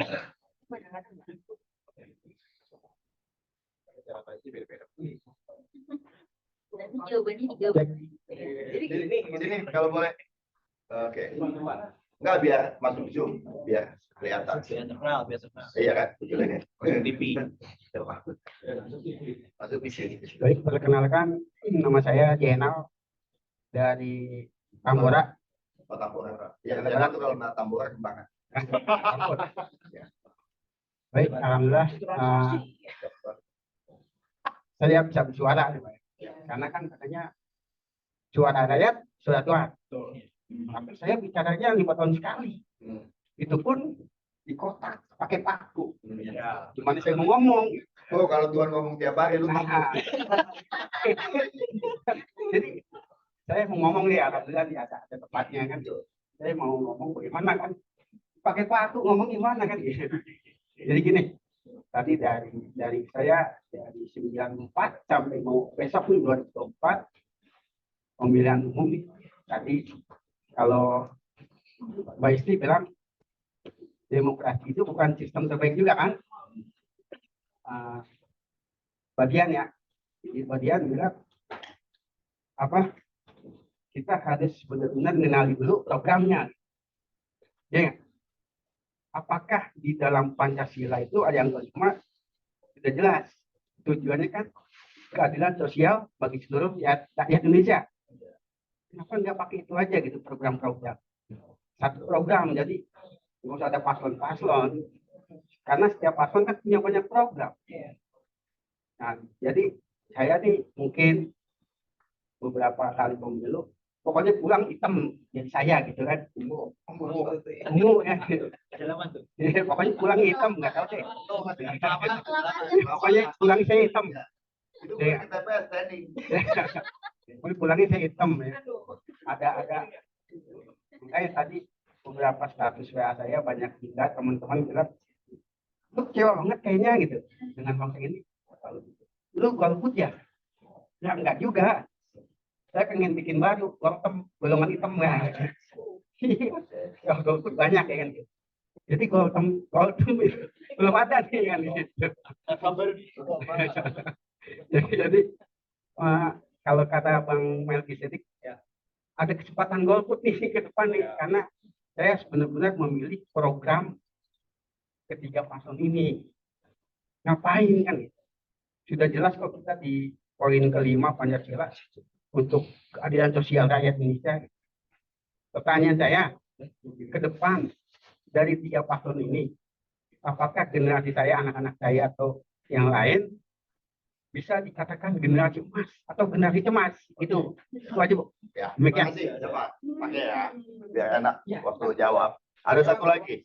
Oke. Oke. Boleh kan? Oh, istrinya boleh, istrinya. Kalau masih ada bentar ya. Soalnya ada yang nanya satu lagi. Hah? Kan gua kalau diminta sesuatu tetap bercanda pun gua serius. Dermawan soalnya. Silakan Bung Jafar. Maaf mengasih. Ayo. Ya, selamat sore. Nama saya Lukman Hakim dari Depok. Saya tadi mendengar dari para rekan-rekannya yang di depan, satu mengatakan bahwa kita ingin pemilih yang berkualitas, tapi bertentangan dengan pemilihnya. Bagaimana mau dipilih calon yang berkualitas sementara pemilihnya orang gila? Itu satu. Pemilih atau dipilih? Pemilihnya. Pemilihnya. Ya, kan ada hak pilih. Kedua, dari Mas Gibran katanya harus dipilah. Apa yang mau dipilah? Kalau tidak jelas hitam dan putih.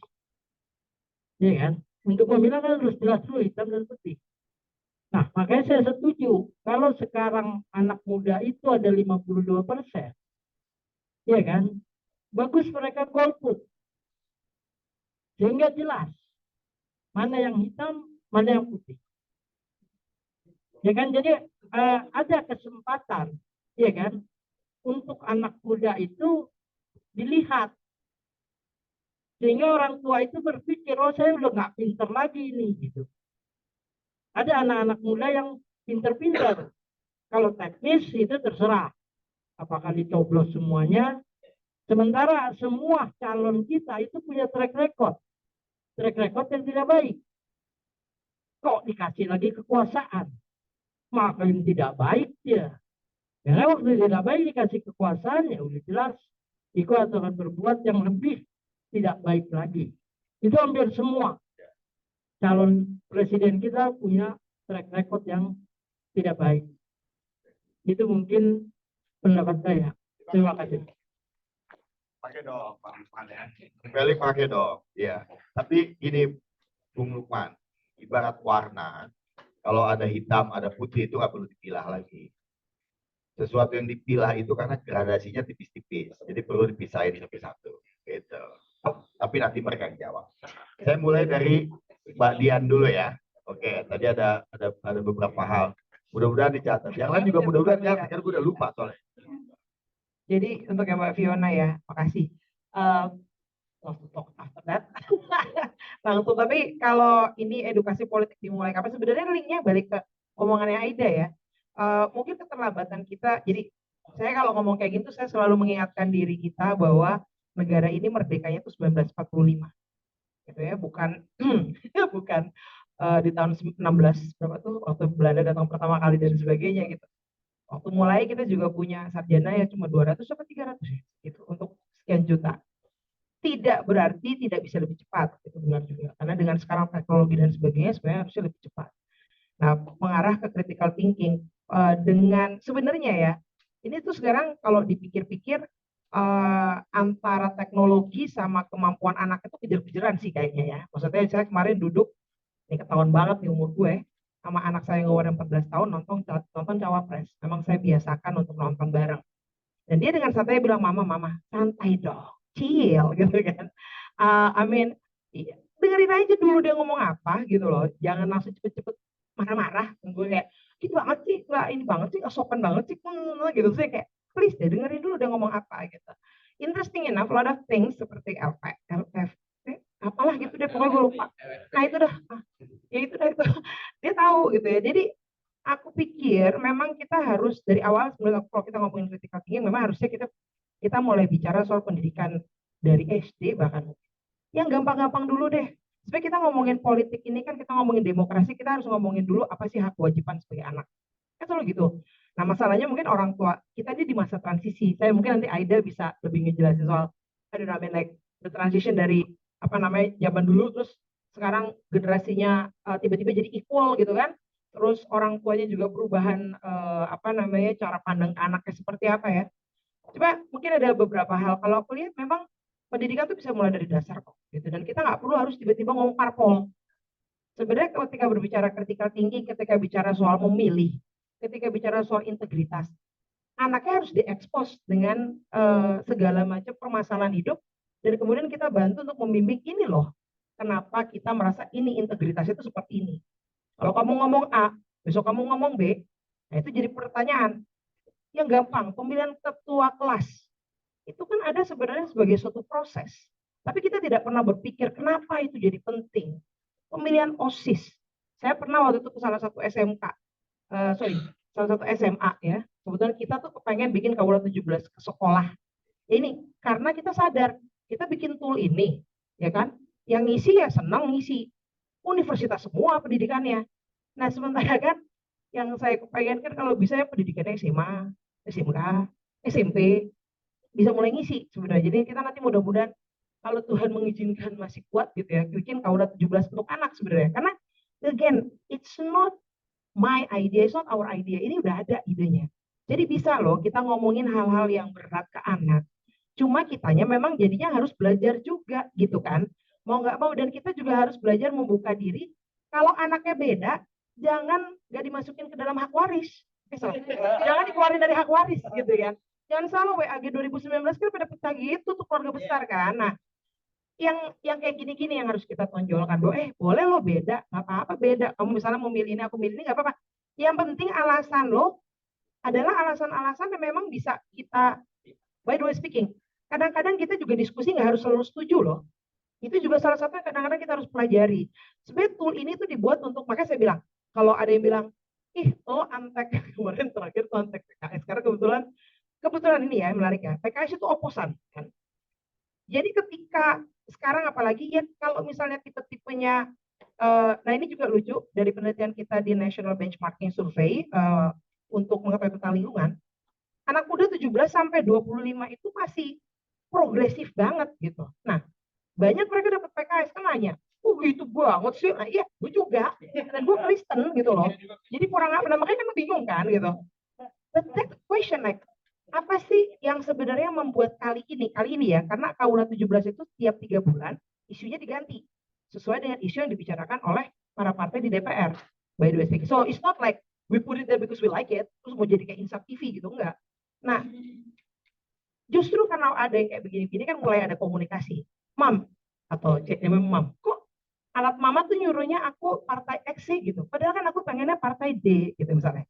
Nah di situ kita mungkin bisa nanya, oh kamu isu ini nanyanya apa? Isu ini posisinya gimana? Konon yang dia tuh begini, mungkin itu yang bikin nilai kamu jadi dibilang 71% partai X, 40% partai ini. Jadi sebenarnya tool-tool ini kan ada untuk itu. Nah kalau di SD sebenarnya segampang mungkin ya di sekolah-sekolah tuh bikinlah satu kesempatan di mana anak-anak dan seluruh sekolah bisa memilih. Bikinlah seperti, ya jadi yang gampang ya, di mana anak-anak boleh kasih ide. Ada beberapa sekolah di Jakarta yang udah mulai SD. And it's unbelievable how beautiful it is. Mereka belajar tentang demokrasi. Mungkin nanti dirimu masih nyeritain, mungkin Bu Studian juga punya ya yang kayak gini. Very beautiful. Karena anak-anak bertanya, Kak, kenapa ya harus ada perpustakaan keliling kalau perpustakaan kita yang itu aja nggak didatengin? Itu kan proses demokrasi. Tapi guru harus belajar menahan diri untuk tidak menjadi orang yang otoriter. Kan gitu ya. Jangan langsung bilang, kamu jangan banyak bertanya ya gitu kan. Ya ini sebenarnya ini kan proses belajar. Makanya kalau misalnya ditanya, apakah kayaknya saya langsung jawab ke pertanyaan siapa tadi Bapak yang mungkin bilang harapannya di mana sih gitu ya. Saya agak bingung soal akar ya. Saya di titik ini saya sama lah sama Melki dalam artian saya merasa bahwa kita punya pilihan. Ya apakah nanti mau golput itu kan luber ya bagian gue gitu. Tapi kalau saya balik lagi ke saya melihat hal-hal kecil seperti ini, nggak kecil ya pelajaran di SD, di SMP, saya ambil itu sebagai harapan. Kalau saya berhenti berpikir, ya sudah segitulah anak muda milihnya ternyata cuma Korea atau milihnya karena kebetulan salah satu kandidat punya kucing gue milih itu, selesailah gue, nggak usah gue bikin terusin ini, ya kan? Itu kan kita jadi fatalistic, and this country doesn't need to for us to be fatalistic. I think we need to raise the hope. We need to do the best, at the best that we can, right? In order to be able to say this is the truth. And one again, satu hal yang saya suka dari integritas, makasih Aida untuk mengingatkan sekali itu. Integritas itu tidak berarti populer loh. Kita harus hati-hati. Sekarang ini kita menuju convergence populis ya, mungkin kalian lebih tahu ya, di mana banyak sekali negara-negara jadi aneh pilihannya, jadi tidak punya nilai humanis. Ingat, kadang-kadang memilih yang benar itu tidak berarti populer. Jadi artinya kita belajar apa sih yang benar, yang secara apa sih kebenaran itu juga bahkan bisa kita pertanyakan ya. Ini jadi malah pusing gue jadi ngomong. But I think that's pretty much about it. Kalau dari kita memang pendidikan politik itu penting. Kita harus mulai pelan-pelan. Dan kita mungkin juga harus bilang politik itu nggak tabu kok dibicarakan di sekolah dalam kerangka yang baik dan benar gitu. Nah ini yang harus kemudian ya mungkin dengan murid merdeka, benar nggak sih namanya gitu? Merdeka belajar atau apa nanti kita nggak tahu kan mungkin berganti. Tapi ini sesuatu yang harus mulai dipikirkan karena memang benar setuju juga sama Aida. Kemarin kita agraris, terus sekarang kita kata industri kan itu percepatan gue nggak tahu lagi abis ini apa lagi gitu kan. Tahu udah AI ya kan. Jangan gue pusing gitu kan ya. Nah jadi kayak kita butuh set of moral sebenarnya, benar. Cuma ini adalah sesuatu yang kita harus cari bersama dan ini menurut aku sih bagian dari negara mau maju ya. Jadi kayak lo mulai mempertanyakan apa sih? Gue mau berdiri dengan apa sih? Negara ini kita mau seperti apa sih? So let's go back to that point. Bahwa kita ada di sini semua karena kita percaya negara ini punya potensi dan itu yang harus kita kembangkan. Pertanyaan-pertanyaan seperti itu, Felix mungkin ya. Nanti kita Fiona dulu kali ya. Yang lain mau nambahin mungkin? Untuk yang ini? Ini udah kan? Ini dulu ya, Gilpan dulu. Silakan Gilpan. Yang banyak tadi. Kalian ya, Mbak. Iya. Pertama Mbak Fiona. Semua. Ini menarik nih Mbak. Kemarin saya diundang di FCD salah satu lembaga think tank UGM namanya Election Corner. Think tank khusus visip dari Fakultas Ilmu Sosial dan Politik, Departemen Politik Pemerintahan. Mengundang saya untuk memandu diskusi. Nah di sana dari Election Corner itu membuat sebuah survei khusus anak UGM. Sebenarnya pilihan anak UGM itu apa sih? Jadi kayak kampus tuh bikin survei sendiri lah. Dan ternyata banyak preferensi. Ternyata dalam survei itu mayoritas mahasiswa UGM itu nggak suka kok yang namanya gimmick. 80% itu memilih untuk gagasan. Iya, ada yang you bikin kan gimmick gitu. Itu yang beda tuh Bang. Kemudian ternyata 90% anak UGM tuh milih capres karena apa namanya, berdasarkan apa sih? Berdasarkan orasinya beliau kah, atau cara melihat pemimpin ini seperti apa, itu ada secara detail. Dan saya melihat nuansa intelektual itu kental sekali gitu dalam hasil survei itu. Jadi kalau dibilang anak-anak Gen Z itu suka gimmick dan TikTok, kalau di UGM nampaknya tidak sedemikian rupa gitu. Jadi ada sebuah anomali mungkin. Tapi mungkin kita nggak tahu dengan kondisi yang di luar sana guys. Jadi kalau dari lingkungan saya gitu, apakah mahasiswa itu memilih atau anak muda itu memilih dengan berintelektual atau memilah, saya melihat di UGM masih seperti itu. Yang menjadi persoalan adalah di daerah-daerah. Kemarin kita habis main ke Pare-Pare, main ke Sulawesi, ya bukan bermaksud untuk mendiskreditkan gitu, cuman karena akses untuk informasinya kurang lah, atau mungkin jalur-jalur diseminasi informasi juga kurang lancar, jadi membuat mereka tidak punya pilihan lain gitu, tidak bisa melihat secara lebih gamblang para kontestan ini. Jadi saya masih optimis bahwa anak muda akan memilih dengan cara memilah gitu, memastikan bahwa mereka memilih karena intelektualitas, memilih karena ya memilih yang becus-becus aja. Saya percaya. Kemudian menjawab pertanyaan dari Mas Felix gitu. Jawaban apa yang bisa kita lakukan menghadapi masyarakat yang secara rela dibodohi gitu. Saya menganggapnya secara rela dibodohi. 5 tahun, setiap 5 tahun didatengin gitu kan, dikasih uang yang sama, dikasih janji yang sama, masih mau gitu. Persoalannya hanya satu solusi, yaitu pendidikan. Kenapa masyarakat kita masih sangat mudah dan gandrung dengan money politik? Karena pendidikan kita masih kurang inklusif. Kalau tadi Mas Feris menyampaikan di daerah pinggiran, tentu saya bisa mengasumsikan daerah yang secara akses pendidikan masih kurang oke. Jadi ya kalau dikatakan solusi yang paling konkret ya pendidikan. Karena kalau kita menggunakan program-program kayak misal penyuluhan, kemudian seminar yang spontan reaktif itu kurang berdampak. Yang jadi solusi ya inklusivitas pendidikan, entah itu pendidikan secara formal maupun pendidikan secara basic gitu. Kemudian menyambung juga pertanyaan siapa lagi ya, saya terlewat juga. Padli atau Mas Mabora? Yang dari Bekasi tadi. Iya, soal Akar busuk. oh akar busuk. Akar busuk, pohon busuk, Hmm. busuk. Itu sebenarnya masalah juga kalau aku bilang setiap ini, tapi ini pengamatan aja, gue bukan ahli politik atau ahli sejarah. So aku rasa gerakan 98 itu kita juga nggak cepat untuk masuk apa namanya, ya maksudnya daerah-daerah yang maksudnya ya apa ya, elitnya masih sama-sama aja gitu ya kan, dari 71 sampai 98. Jadi memang sebenarnya mungkin gue terlalu kadang-kadang pengen melihat yang baik aja dulu kali ya.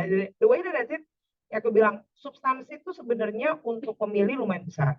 Dan mereka tuh untuk yang 17-24 ya. Makanya kadang-kadang mata gue sih gue udah lihat 20-29 dengan harapan everything equilibriumnya equal ya. Tapi menurut gue sih kalau ngeliat ini anak-anak itu isu seperti itu sekitar 80% isu. Kalau umur-umurnya itu makin muda sebenarnya mereka makin isu. Yang jadi pertanyaan sekarang itu adalah bagaimana mempertahankan itu. Jadi kayaknya kalau di kita punya penelitian di umur 29 mulai agak-agak tuh kayaknya mungkin apakah kenyataan hidup memang berat sekali gitu ya. Jadi orang jadi ya udahlah gue pengen ekonomi yang stabil, and then that suddenly balik lagi mungkin ke posisi lo ya, kapitalisme ya kan. So padahal negara kita sila kelima tadi yang omongannya sebenarnya kalau lihat partai, mau lihat program semuanya udah sesuai Pancasila, sila kelima isinya gitu. Masalahnya itu tadi ombrenya itu yang banyak. Makanya mungkin kalau milih akar busuk, I don't know, you guys maybe. Aku sih lebih baik memilih karena pada dasarnya bahkan pilihan paling nggak kita masih tetap bisa maju. Pilihan satu semua yang ada sekarang ini kan ada manfaat dan mudarat masing-masing gitu ya kalau aku ya. Kalau untuk ya kalau memang ini banget golput memang yang paling terakhir. Nah, apakah misalnya kalau semua golput itu menjadi tanda, nah ini gua nggak tahu nih kalau pertanyaannya kayak gini ya. Tapi mungkin juga, mungkin kalau besar dia akan jadi pertanyaan sebenarnya. Ada apa gitu kan? Cuma yang ditakutkan kan lagi-lagi kalau misalnya golput apa benar kalau golputnya salah ntar posisinya bisa diganti suaranya kan kayak gitu-gitu juga ya. Nah yang kayak gini-gini yang teknis-teknis kayak gini yang kadang-kadang membuat kalau aku sih aku pilih gitu. Tapi ya sekarang kita udah nggak bisa bilang lagi kalau 2019 kan udah nggak ada. Sekarang ini bijak memilih ada, kita ada, Kaula 17 ada, caleg pun juga ada kok yang benar-benar ngeliatin calegnya satu-satu. So I think It's time to actually go back to poinnya Aida dan poinnya Gibran. Kalau memang ngakunya intelek ya bacalah gitu. Coba dicari dan anak-anak ini nyari kok. Kalau dikasih nih, makanya aku bilang kalau 17 tuh nggak bisa ada kalau ini bukan 2024, 2023. Karena memang intervensi internet kita tinggi. Oke, sekarang kita bilang mungkin informasi gimana ya caranya supaya membuat orang jadi menarik untuk memilah. Ya mungkin segampang TikTok ya, gitu. Nggak apa-apa. Sama kayak poinnya dia, kenapa kita masih sebelum TikTok sih? Gitu. Kenapa kita mungkin gayanya entertainment terus kenapa? Hidup mereka berat loh. Mereka bakal punya masalah dengan CO2. Saya udah mati pada umur itu, ya kan? So they do need to have fun while learning. So what? Let's make it happen, kan gitu aja ya. Daripada dilawan, kalau memang mereka, nah yang jadi masalah kan juga gini, informasinya banyak bener. Masalahnya kayak tadi, informasinya itu susah dipilahnya. Jadi kadang-kadang buat mereka, udahlah, gue pilih aja yang gampang, Korea-Koreaan, gue pilih aja yang gampang, itu kan balik ke simbol kan, segampang itu. Mungkin karena memang ada kenyataan-kenyataan hidup yang berat gitu ya, bikin hidup ini kayak, wah, yang gampang-gampang aja lah. Oke, Gibran lanjutin dulu bentar tadi ya kan belum jawab yang soal pilah ya. Oke. Ya, Yang soal hitam putih tadi, Ki. yes. Eh, wujud apa yang disampaikan jenengan tadi wujud pesimisme dan saya rasa emang wujud bahwa para kontestan kita masih kurang berkenan untuk menonjolkan intelektualitas. Saya pernah ngobrol dengan beberapa calon anggota legislatif. Saya nanya, beliau itu lulusan S3 luar negeri. Mas, kenapa Anda naik dan metode kampanye seperti ini, Mas? Kenapa? Saya nanya seperti itu. Beliau jawab, nah gimana, Bre? Masyarakat kita suka yang seperti itu. Masyarakat kita masih cinta dengan gimmick-gimmick. Ya saya sebagai lulusan S3 Belanda, ya mau nggak mau, kan tugasnya nyari suara. Kan? Nyari suara ya harus menyesuaikan pasar gitu kan. Akhirnya lulusan S3 Belanda pun akhirnya mengakui bahwa memang pemilih kita yang perlu diperbaiki. Di sisi lain saya ketemu dengan masyarakat di apa namanya di akar rumput bilang ya saya terima yang paling banyak Mas duitnya Mas. Jadi ada semacam gap dan saya rasa ya satu-satunya cara untuk menyembuhkan ini ya dengan cara pendidikan gitu, inklusivitas pendidikan. Masih Gibran. Soal gimmick ini memang udah seperti kenapa periode tahun 90 sampai sekarang ya banyak orang nonton sinetron. Bilangnya kan karena sinetron itu disukai gitu. Tapi sebetulnya kan dari jam 6 sore sampai jam 22 malam itu kan semua TV jadinya sinetron. Jadi selalu pasar dibilang bahwa kita ngikuti pasar. Tapi sebenarnya apa sih yang didistribusikan ke pasar? Kan begitu. Kalau yang dijujelin gimmick terus ya gitu loh. Jadi memang tergantung sebetulnya juga apakah produsen kalau dalam TV termasuk juga sebetulnya apakah politikus mau menyediakan yang baik pasti dimakan juga gitu loh. Jadi kalau dari jam 6 sore sampai jam 10 yang disediain cuma tukang bubur naik haji, wah itu tukang bubur naik haji udah 4 kali, kita naik haji sekali aja belum gitu loh. Itu kan akhirnya gitu-gitu terus. Aida tolong tambahkan dan tadi juga Mbak Dian kan juga menyebut mengenai apa namanya emerging populism di situasi demokrasi tidak hanya di Indonesia. Itu tidak hanya di Indonesia.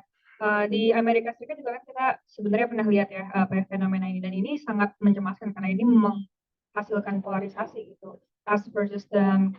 Dan sebenarnya kalau kita lihat partisipasi anak muda, kalau kita lihat interestnya ada gitu kan, dengan mereka komen-komen, dengan mereka bikin stitch video di TikTok kan mereka partisipasi. Cuman sayangnya sosial media ini mekanismenya memang mereka itu bukanlah perluasan realita yang sebenarnya, karena mereka mengikuti algoritma dan algoritma itu kan strukturnya bukan kebenaran logik, cuman yang viral aja gitu. Pokoknya intinya yang viral aja sampai media yang tradisional pun saya nggak mau nyebut ya, kalau mereka mau didengarkan beritanya bahkan mereka harus mengikuti cara-cara yang sama juga seperti influencer-influencer yang TikTok ini gitu. Yang penting viral, akhirnya konteks-konteks yang penting itu dilewatkan karena nggak relevan atau nggak fun atau fakta-fakta yang sebenarnya rada ribet tapi penting dilewatkan juga untuk menciptakan sebuah narasi tertentu. Nah tapi saya punya suspicion nih karena kalau social media itu kan ada sense of anonymity ya, jadi orang bisa lindung di balik foto siapa aja lah gitu kan, nama palsu atau segala macam. Cuman kalau misalnya kita hadirkan semua orang di sekolah, di masjid, grassroots movement gitu ya, di mana kita menghadapkan orang di depan mata gitu. Pasti secara psikologi orang akan lebih mau untuk mempertanggungjawabkan apa yang keluar dari mulut dia.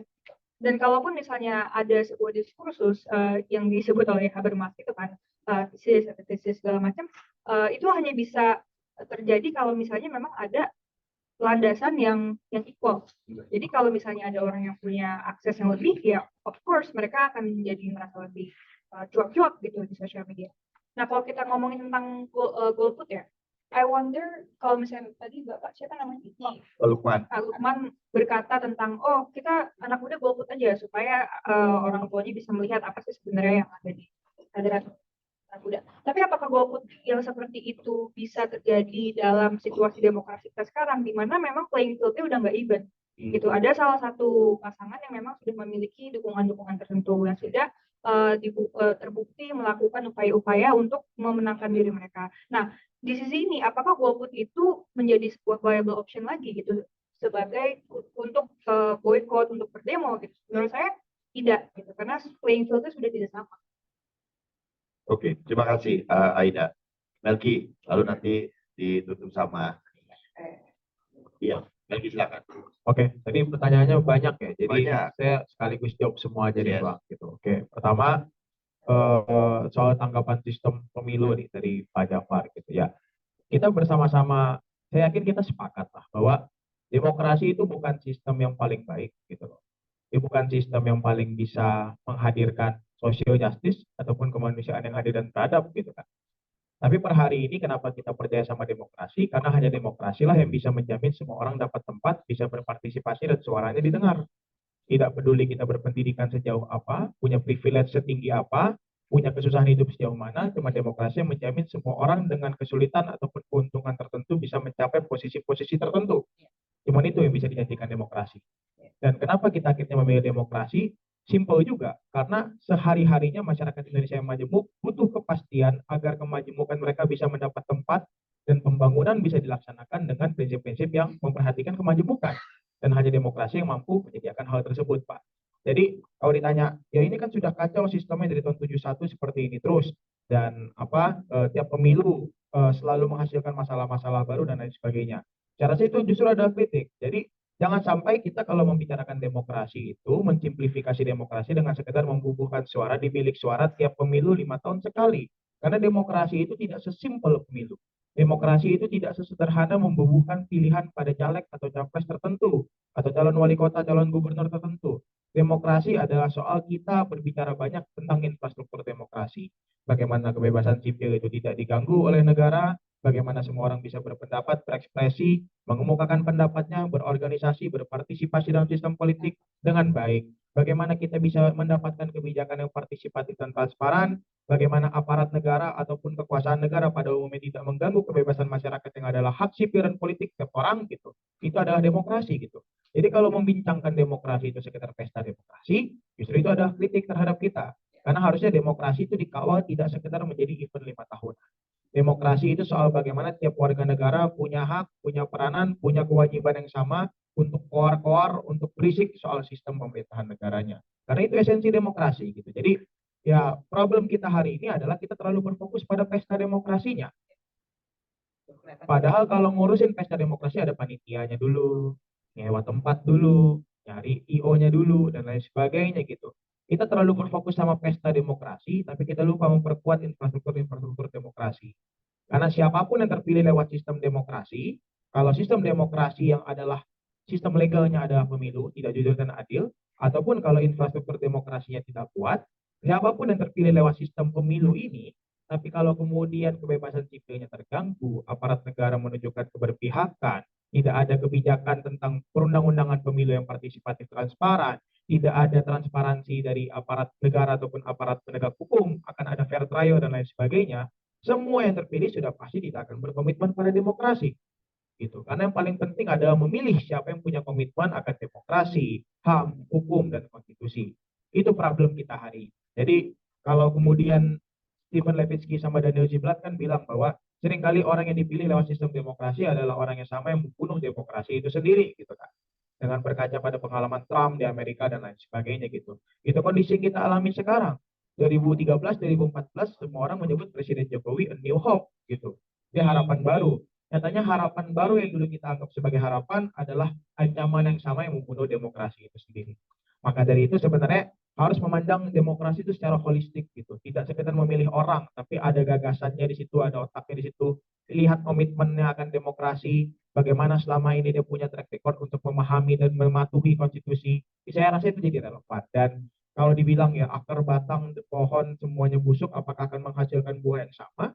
Menurut saya, lagi-lagi ini kesepakatan kita akan demokrasi ini membuat semua orang bisa dapat peranan gitu. Kalau kita kemudian mempercayakan ini pada sistem perwakilan dan lain sebagainya, belum tentu semua orang bisa mendapatkan peranan. Tidak semua orang bisa menyuarakan suara itu gitu. Yang pertama. Yang kedua, menurut saya sebenarnya itu adalah apa ya? Kesalahan kita yang tidak begitu banyak berbicara banyak soal sistem demokrasi hari ini. Jadi kalau kemudian kita melihat kondisi hari ini, ya saya sering komplain juga ya tiap tiap apa ya tiap tiap kali diundang ke acara aktivis 98 yang tua-tua yang dinosaurus itu kan. Jadi kalau kita datang kita diundang ceramah, tapi sampai sana kita yang diceramahin gitu kan. Nah, itu yang sering kali gitu tuh. Kalian kapan gerak, kapan turun, apa segala macam gitu. Kami menunggu. Iya. Kami menunggu undangan. Iya, pas banget kemarin saya diundang diskusi seperti itu gitu kan. Ya kamu mana, kapan gerakannya? Bang, kita semua siap. Kalau kita siap, bang mau turun enggak? Gitu. Itu kan itu problem hari ini. Jadi banyak orang itu menyuarakan demokrasi, menyuarakan HAM, menyuarakan soal taat hukum, HAM, supremasi hukum itu sekitar 5 tahunan, Bu. Itu yang jadi salah sebenarnya gitu. Padahal esensi hari ini, orang yang kita pilih di sistem pemilu itu tidak lebih dari sekedar menjalankan tugas-tugas konstitusi gitu. Jadi kalau saya, Gibran, Afik, Paramadina, Haikal Unpad, kita bikin forum anomali gitu. Ini promosi dikit ya. Forum anomali ini forum yang kita rancang untuk keliling ke tiap kota, ketemu mahasiswa dan pemuda-pemuda menyebarkan paham demokrasi di tiap daerah. Kemarin sudah menyebarkan paham demokrasi di Makassar dan Parepare, tapi malah dicekal lewat forum-forum demokratis gitu. Dicekal gubernurnya, dicekal Polda Sulsel dan lain sebagainya gitu. Nah, jadi yang pengen kita sampaikan pada publik, siapapun yang menang, yang harusnya menang adalah demokrasi itu sendiri gitu. Dan siapapun yang menang, yang harusnya menang adalah masyarakat gitu. Jadi memilih orang, memilih figur itu artinya memilih gagasan, memilih komitmen akan demokrasi gitu. Dan apakah kita kemudian harus menyalahkan orang itu gimana? Apakah kita kemudian tidak boleh menyalahkan diri sendiri yang tidak mengawal hal tersebut? Jadi ada komitmen ketika memilih dan ada komitmen untuk mengawal. Jadi mengawalnya itu tidak sekedar menjamin pemilunya akan jujur dan adil, tapi mengawalnya itu harus menjamin 5 tahun ke depan pemerintahannya taat hukum, taat konstitusi, taat HAM gitu. Dan saya juga menantang semua orang yang hari ini katanya aktivis mahasiswa, terus masuk ke 01, 02, atau 03, ya seandainya pilihannya menang, menurut saya dia tetap harus jadi orang yang mengkritik kekuasaan tersebut. Gitu. Karena ya siapapun yang menang, ya harus bersedia dikritik, karena pemimpin itu telinganya harus tipis. Tebalnya telinga pemimpin menandakan tebalnya jarak kita untuk menyuarakan sesuatu ke pimpinan. Jadi semua pemimpin itu harus siap akan suara-suara kritik tersebut. Jadi kalau saya bisa boleh saran teman-teman kalau masih golput gitu ya, yang bisa saya bilang hari ini kalau ngomongin soal sistem politik, saya sudah baca 3 visi misinya. Pak Anies itu punya namanya RUU pendanaan pemilu, pendanaan partai politik untuk reformasi sistem politik. Bahkan ada dana penyehatan demokrasi. Pak Ganjar itu punya di misi ke-7 namanya demokrasi substantif. Pak Prabowo itu asta cita yang nomor pertamanya HAM, demokrasi, dan supremasi hukum. Silakan dibaca di situ tuh. Ada 3-3. Jadi kita bisa melihat langkah ketiga calon presiden ini untuk mewujudkan hal-hal tersebut. Kalau Mas kemudian melihat tidak ada yang konkret, silakan tidak usah dipilih. Tapi keputusan untuk golput harus dipilih ketika kita kemudian sudah membaca banyak dan tidak melihat ada harapan sekecil apapun. Karena harusnya, kalau saya sih melihat 3 visi misi itu, ketiganya concern akan demokrasi dengan cara yang berbeda-beda gitu. Jadi harusnya kita punya preferensi dan preferensi itu dilegalkan lewat pilihan di pemilu gitu. Dan harus dikawal sampai 5 tahun ke depan gitu. Nah, tapi kalau mau lebih dari 5 tahun harus kita tegal gitu. Karena nggak ada yang namanya perpanjangan masa jabatan. 2 kali boleh kan? 2 kali boleh Pak. Tapi kalau udah 12, 13 nggak boleh. Mbak Fiona terakhir gitu. Jadi ini yang selalu ditanyakan. Jadi anak muda itu kenapa sih golput? Ini apa ya? Kalau dibilang anak muda itu apatis dan cuek gitu. Kalau kita ngelihat di Twitter ataupun di TikTok, di Instagram, Justru teman-teman yang generasi Z itu adalah orang yang paling aktif menggunakan platform-platform tersebut. Dan seringkali jadi orang yang paling reaktif gitu. Kalau kita bisa melihat kemarin ada gimmicknya Gibran lihat kiri kanan gitu, atau dia pakai jaket Boruto gitu, atau Pak Mahfud yang pakai mapala-mapalaan gitu, dan lain sebagainya. Kalau kita ngelihat di TikTok ataupun Instagram ataupun apa, platform lain, generasi Z itu ada generasi yang paling sering mengomentari hal-hal kecil seperti ini. Kalau banyak orang bilang, wah ini ngomentarin yang gak penting, menurut saya ini potensi, artinya kita generasi yang jeli dan peka terhadap masalah. Gitu. Dan kalau kemudian disampaikan bahwa ya teman-teman ini adalah teman-teman yang cuek, nyatanya hari ini generasi kita tuh terpapar banyak hal dan mengerti bahwa perpolitikan itu seringkali menjadi hal kotor yang kemudian membuat kita malas dan jengah untuk masuk di dalamnya gitu. Jadi itu seringkali jadi problem ya, refleksi terhadap generasi kami gitu ya. Yang pantas ngomong saya Mbak, saya masih 22 tahun gitu. Jadi inti itu adalah refleksi bagi generasi kami. Dan kemudian apa sih yang membuat orang-orang muda itu malas untuk kemudian eh, berbicara banyak soal politik? Ya jawabannya adalah karena hari ini tidak ada lingkungan yang cukup menarik dan tidak ada lingkungan yang cukup aman bagi anak-anak muda untuk menyuarakan apapun pandangannya soal politik gitu. Jadi seringkali saya masuk forum itu langsung wah Dinda belajar dulu lah Dinda, masuk forum langsung begitu kan. Jadi Adinda ini belum makan asam garam di perpolitikan, yang bicara dulu Adinda. Dibilang begitu sama kandanya. Iya, itu kan jadi masalah. Itu AMI berarti kalau ada di Belum tentu, enggak. Oh, gitu. Jadi intinya seperti itu. Jadi seringkali tidak ada apa ya lingkungan yang safe dan lingkungan yang menarik bagi anak muda untuk terjun di dalam perpolitikan. Karena bagi saya muda itu nggak sekedar pakai jaket jeans gitu. Muda itu nggak sekedar pakai sneakers gitu. Muda itu nggak sekedar pakai motor C70 Honda ngakunya jadi Dilan gitu. Muda itu tidak sesimpel gimmick-gimmick di TikTok dan lain sebagainya. Muda itu soal keberpihakan dan bagaimana mencari apa ya artikulasi-artikulasi kata-kata menarik buat anak-anak muda untuk paham visi misinya apa. Dan hari ini saya belum menemukan politisi yang sampai ke hal tersebut. Jadi wajar anak-anak muda jadi politis dan mungkin beberapa memutuskan untuk golput. Saya rasa itu PR kita bersama untuk mewujudkan lingkungan yang betul-betul menarik bagi anak-anak muda hari ini untuk bisa menyuarakan banyak hal. Bersyukurnya 2024 itu cukup cukup apa ya cukup jadi angin segar kalau menurut saya gitu.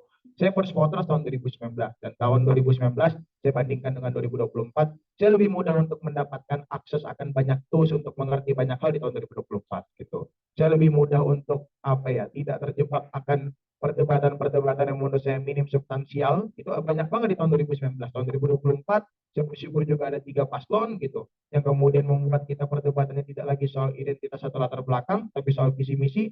Bahkan teman-teman UI itu sudah membaca Asta Cita ya, Pak Prabowo Subianto dan Gibran gitu sudah membaca 3/3 dikali 2 visi misinya Ganjar Mahfud gitu sudah membaca 80 lebih halamannya Anies Caimin gitu dan kita ada BMFPUI yang sudah membuat kajian nih tentang bagaimana pembangunan infrastruktur di 3 paslon. Sudah ada BEM Visip UI dan bahkan BEM UI sudah membuat kajian What's Next After Jokowi. Jadi siapapun yang menang, ini misi kita buat Indonesia. Jadi semoga ada lingkungan yang safe untuk membuat anak muda bisa banyak bersuara soal keinginannya buat negara. Terima kasih. Terima kasih, Bu Melki. Ya, anomali dia bikin sama Gibran juga ya sama yang lain-lain. Dari namanya kita tahu menunya. Instan. Kok forum anomali gitu ya. Biasa di kafe anomali mestinya gitu. Oke. Masa jok harus gue jelasin gitu kan. Oke, sebagai penutup silakan Tika. Makasih. Hari ini memang latihan mendengarkan ya. Kalau di studi perdamaian itu ada namanya active listening. Katanya kalau apa aktivis perdamaian itu sukanya ngoceh terus kalau mendengarkan itu pasif. Padahal mendengarkan itu butuh energi yang banyak. Buktinya sekarang saya lapar habis mendengarkan teman-teman yang sangat pintar. Sebenarnya ada banyak poin yang mau saya rangkum dan terima kasih banyak semua peserta yang menanyakan pertanyaan tapi bukannya tidak menghargai Mbak Fiona, Mas Lukman, Pak Jafar, Mas Felix dan semuanya yang bertanya tapi saya juga punya waktu cuma sedikit jadi saya mau merangkum saja. Pertama saya mau bilang tadi di koran Kompas ada tulisan opini yang sangat bagus dari Pak dosen di Brawijaya, seorang pengajar hukum. Beliau mengingatkan kalau Apa itu artinya janji? Dari seorang lawyer di Amerika namanya Charles Wright. Janji itu adanya rasa percaya antara yang memberi janji dan yang menerima janji. Tapi tetap harus ada sesuatu yang mengikat begitu. Nah, menurut saya saya bukan anak hukum, saya FISIP tapi HI, lalu S2-nya ngambil perdamaian. Mungkin Mas Melki nanti bisa mengoreksi saya. Saya merasa di Undang-Undang Pemilu itu harus ada perekat tentang janji manis tadi untuk kita sebagai masyarakat ini bisa menagih dan bisa mempidanakan mereka politikus-politikus yang kasihan ya, sebenarnya tikus nggak salah apa-apa, dipinjam namanya juga kumpul kebo dipinjam ya, by the way. Politikus itu bisa ditagih janjinya dengan ikatan hukum tadi. Jadi janji tadi seperti kata Mas Gibran yang main ke Jakarta dari Jogja, baliho banyak besar-besar, tapi tulisan janjinya esensinya sangat kecil dan kurang penting. Nah, apakah ada prosedur mungkin titip di anomalinya Mas-mas ini untuk memperbaiki UU Pemilu di kedepannya? Bagaimana kita sebagai Tuhannya mereka di demokratia untuk bisa menagih dan mempidanakan janji yang tidak ditepati. Itu satu. Tadi saran dari Pak dosen yang saya baca di Kompas, Pak Mardian Wibowo, nama beliau dari Brawijaya. Lalu yang kedua, karena hari ini tidak hanya mengusung nama komunitas saya, komunitas Pandai Pendidikan Damai Indonesia, tapi juga sebagai seorang Gus Durian. Mohon maaf teman-teman Gus Durian yang hadir, saya kok nempelin aja nama Gus Durian di situ, tapi saya akan berusaha menyampaikan satu pesan Gus Dur dalam, jadi di Gus Durian kami punya 9 nilai utama yang kita teruskan sebagai anak-anak ideologis Gus Dur. Kita bukan anak kandung karena nggak masuk kakak ya, nggak masuk kakak keluarga Ciganjur. Nah, salah satu yang paling saya sukai dari salah satu 9 nilai utama Gus Dur adalah keadilan. Beliau bilang, perdamaian tanpa keadilan adalah ilusi. Lalu yang lebih utama daripada politik adalah kemanusiaan. Nah, itu sepertinya yang harus kita pegang lagi, kita ingat lagi. Sebenarnya Indonesia ini udah keren banget gitu. Sebelum Bapak Johan Galtung nyiptain studi perdamaian di Norwegia, Indonesia udah punya kok apa yang dimaksud dengan positif peace atau perdamaian positif. Perdamaian positif itu sama dengan keadilan sosial. Ada di mana? Ada di sila kelima. Tapi sayangnya itu cuma jadi hafalan lagi. Tadi teman-teman menyebutkan kekurangannya pendidikan di Indonesia. Saya juga bukan hanya aktivis, tapi saya juga seorang guru. Saya sangat suka mengajar bahasa Inggris dan walaupun itu bahasa penjajah, tapi di studi perdamaian juga dikatakan bahwa kita bisa menggunakan bahasa Inggris untuk decolonizing, unlearning, relearning, and writing what we want as the colonized gitu. Sebagai yang dijajah, kita malah bisa menggunakan tools itu untuk membalikan apa yang sudah ditulis oleh para penjajah. Waktu saya menjadi pembicara perdamaian di University of Hawaii di East West Center tahun 2018, ada seorang anak S3 yang tiba-tiba nangis cium tangan saya. Dia bilang, mohon maaf dulu Mbah Kakung saya pernah dikirim jadi tentara ke Jawa katanya gitu. Lah nggak apa-apa, bukan salah mbaknya, saya bilang gitu. Iya, soalnya sampai sekarang walaupun saya jadi aktivis memperjuangkan di Belanda itu supaya ditulisnya adalah exploitation, tapi tetap di buku sejarah SD di Belanda itu ditulisnya exploration yang dilakukan oleh Belanda ke Indonesia gitu. Dan dia minta maaf gitu kepada saya karena dia melihat saya orang Indonesia gitu. Saya bilang nggak apa-apa, bukan salah mbaknya, nanti yang di akhirat kan Mbah Kakungnya, saya bilang gitu. Nah, poinnya adalah pendidikan itu kalau kita nungguin terus mau berubah jadi nama kurikulum berbasis kompetensi, kurikulum ini itu, sekarang kurikulum merdeka. Murid-murid saya di tempat les atau di tempat privat itu pada curhat, Miss Isti, namanya kurikulum merdeka tapi kita nggak merdeka sama sekali. Malah kita itu kayak kekurangan waktu 24 jam itu kita kehabisan waktu karena dikasih kebanyakan proyek presentasi ini, proyek ina itu gitu. Merdekanya ada di mana gitu kan. Jadi cuma ganti nama tapi sebenarnya mirip dengan kapitalisme versi mini. Jadi anak-anak yang masih sekolah sudah dilatih untuk menjadi budak korporat dalam tanda kutip untuk menyelesaikan tugas sekolahnya tanpa mengingat waktu untuk beristirahat begitu. Kalau teman-teman yang suka nyinyirin tentang depression, daripada merasa depres, mending kamu deep spasi rest. Deep rest gitu. Beristirahat yang sedalam-dalamnya gitu. Matiin HP-mu, buang kalau bisa untuk sementara kayak gitu. Nah, jadi kita bisa ingatkan lagi di bawahnya studi perdamaian, kebetulan ijazah saya pendidikan perdamaian, makanya saya juga mengajar gitu. Ada 3 jenis pendidikan, pendidikan formal, non formal, dan informal. Bedanya apa? Formal yang di sekolah tadi. Kita mau ngarep kurikulum merdeka berganti nama menjadi kurikulum AI, kurikulum apa, terserahlah nanti namanya apa. Tapi masih ada 2 jenis pendidikan lain yang masih bisa kita upayakan sebagai rakyat jelantah. Yang mas-mas ini lakukan dan kita semua lakukan di sini. Sengaja mas. Jelantah itu enak loh. Apa dibikin sambal korek walaupun sudah dibilang Bebek Madura sehat. juga. Iya, bebek Madura pakai minyak jelantah. Nah, yang dilakukan kita semua dan yang dilakukan gerakannya sama mas-mas ini keliling tadi dengan anomali itu menurut saya adalah pendidikan non formal. Kalau pendidikan informal itu di tingkat keluarga, misalnya tadi di WA group, sayangnya keluarga saya toksik, jadi saya nggak bisa ngarap pendidikan informal dari keluarga saya. Dari Kalimantan. Ya betul, tapi darahnya Jawa yang sangat keras sekali, ya macam Kartini zaman modern, jadi kerjanya ngelawan. Nah, yang terakhir ada harapan kita, karena kita sama-sama bergerak di akar rumput walaupun caranya berbeda, yaitu pendidikan non formal. Di Anomali, di Gus Durian, di Pandai, di Kawula, Mbak Aida, Mas Felix, di STF, di mana saja yang bergerak, Mas Alif dengan Jaga Pemilu dan semuanya yang di sini, Mbak Fiona dengan gerakannya yang baik itu, menurut saya itu adalah gerakan pendidikan non formal yang mengupayakan apa yang seminimal mungkin bisa kita lakukan sebagai upaya optimisme kita yang bisa kita lakukan dengan apapun yang kita punya. Kalau kita lihat menu hidangan di Indonesia itu ada pecel, daun singkong. Kalau ke Belanda atau ke Amerika nggak bisa kan pesan itu. Kita punya bubur Manado campurannya juga semuanya plek-tuplek isinya aneh-aneh gitu. Nah, itu membuktikan bahwa dari dulu nenek moyang kita itu sudah mengajarkan gunain apa yang kita punya.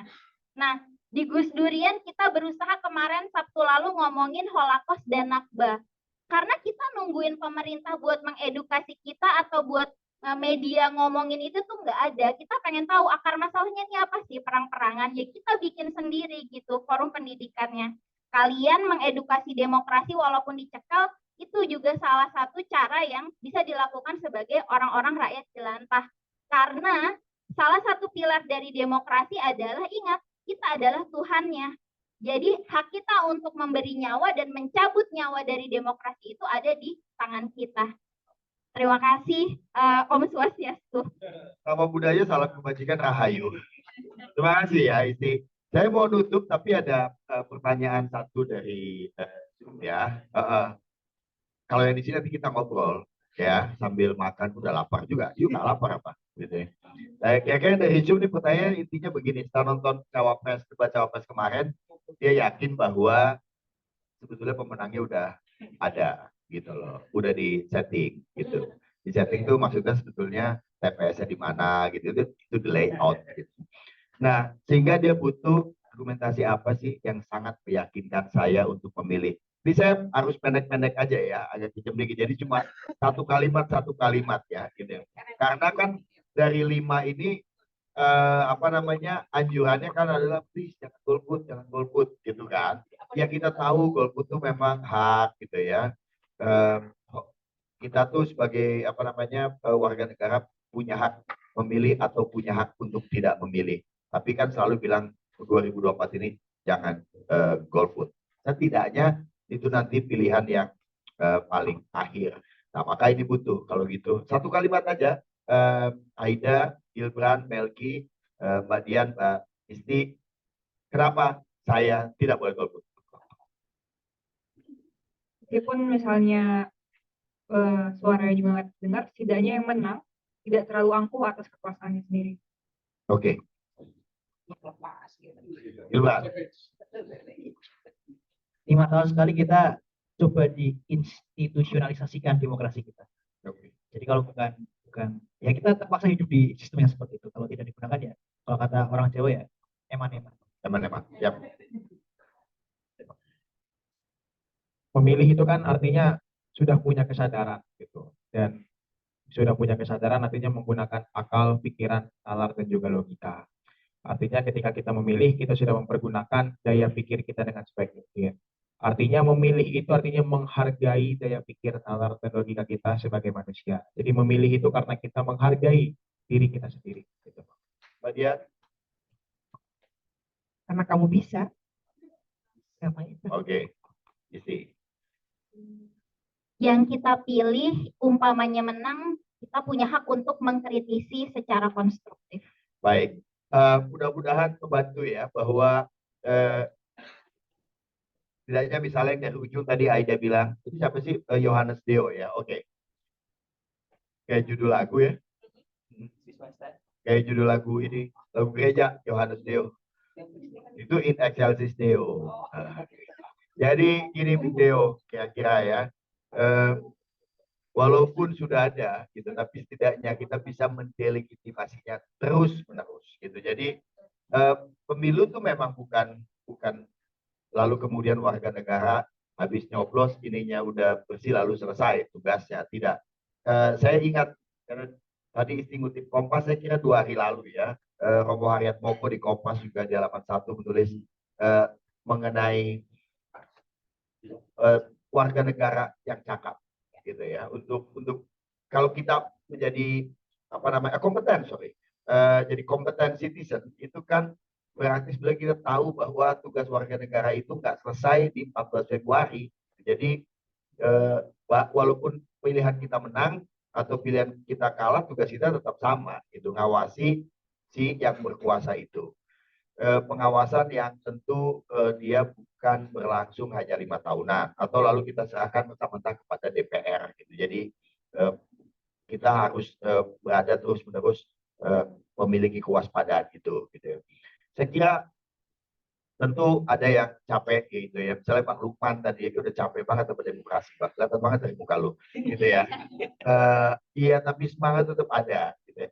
Dan gini, keletihan itu tidak hanya Pak Lukman miliki sih sebetulnya. Saya kira ada juga dicatat sangat menarik oleh Jason Brennan. Saya kira kalau saya nggak salah namanya, melihat Amerika dan dia nulis tentang against demokrasi gitu ya. Sampai-sampai dia punya pikiran bahwa jangan-jangan gitu ya pemilihan umum ini atau pemilihan presiden nggak bisa diserahin ke semua rakyat, kata dia gitu loh. Hanya mereka yang memang misalnya sudah terdidik secara politik dan sebagainya yang boleh milih. Brennan tentu menyampaikan itu dengan rasa letih sebetulnya gitu. Tapi sekali kalau saya nggak salah namanya.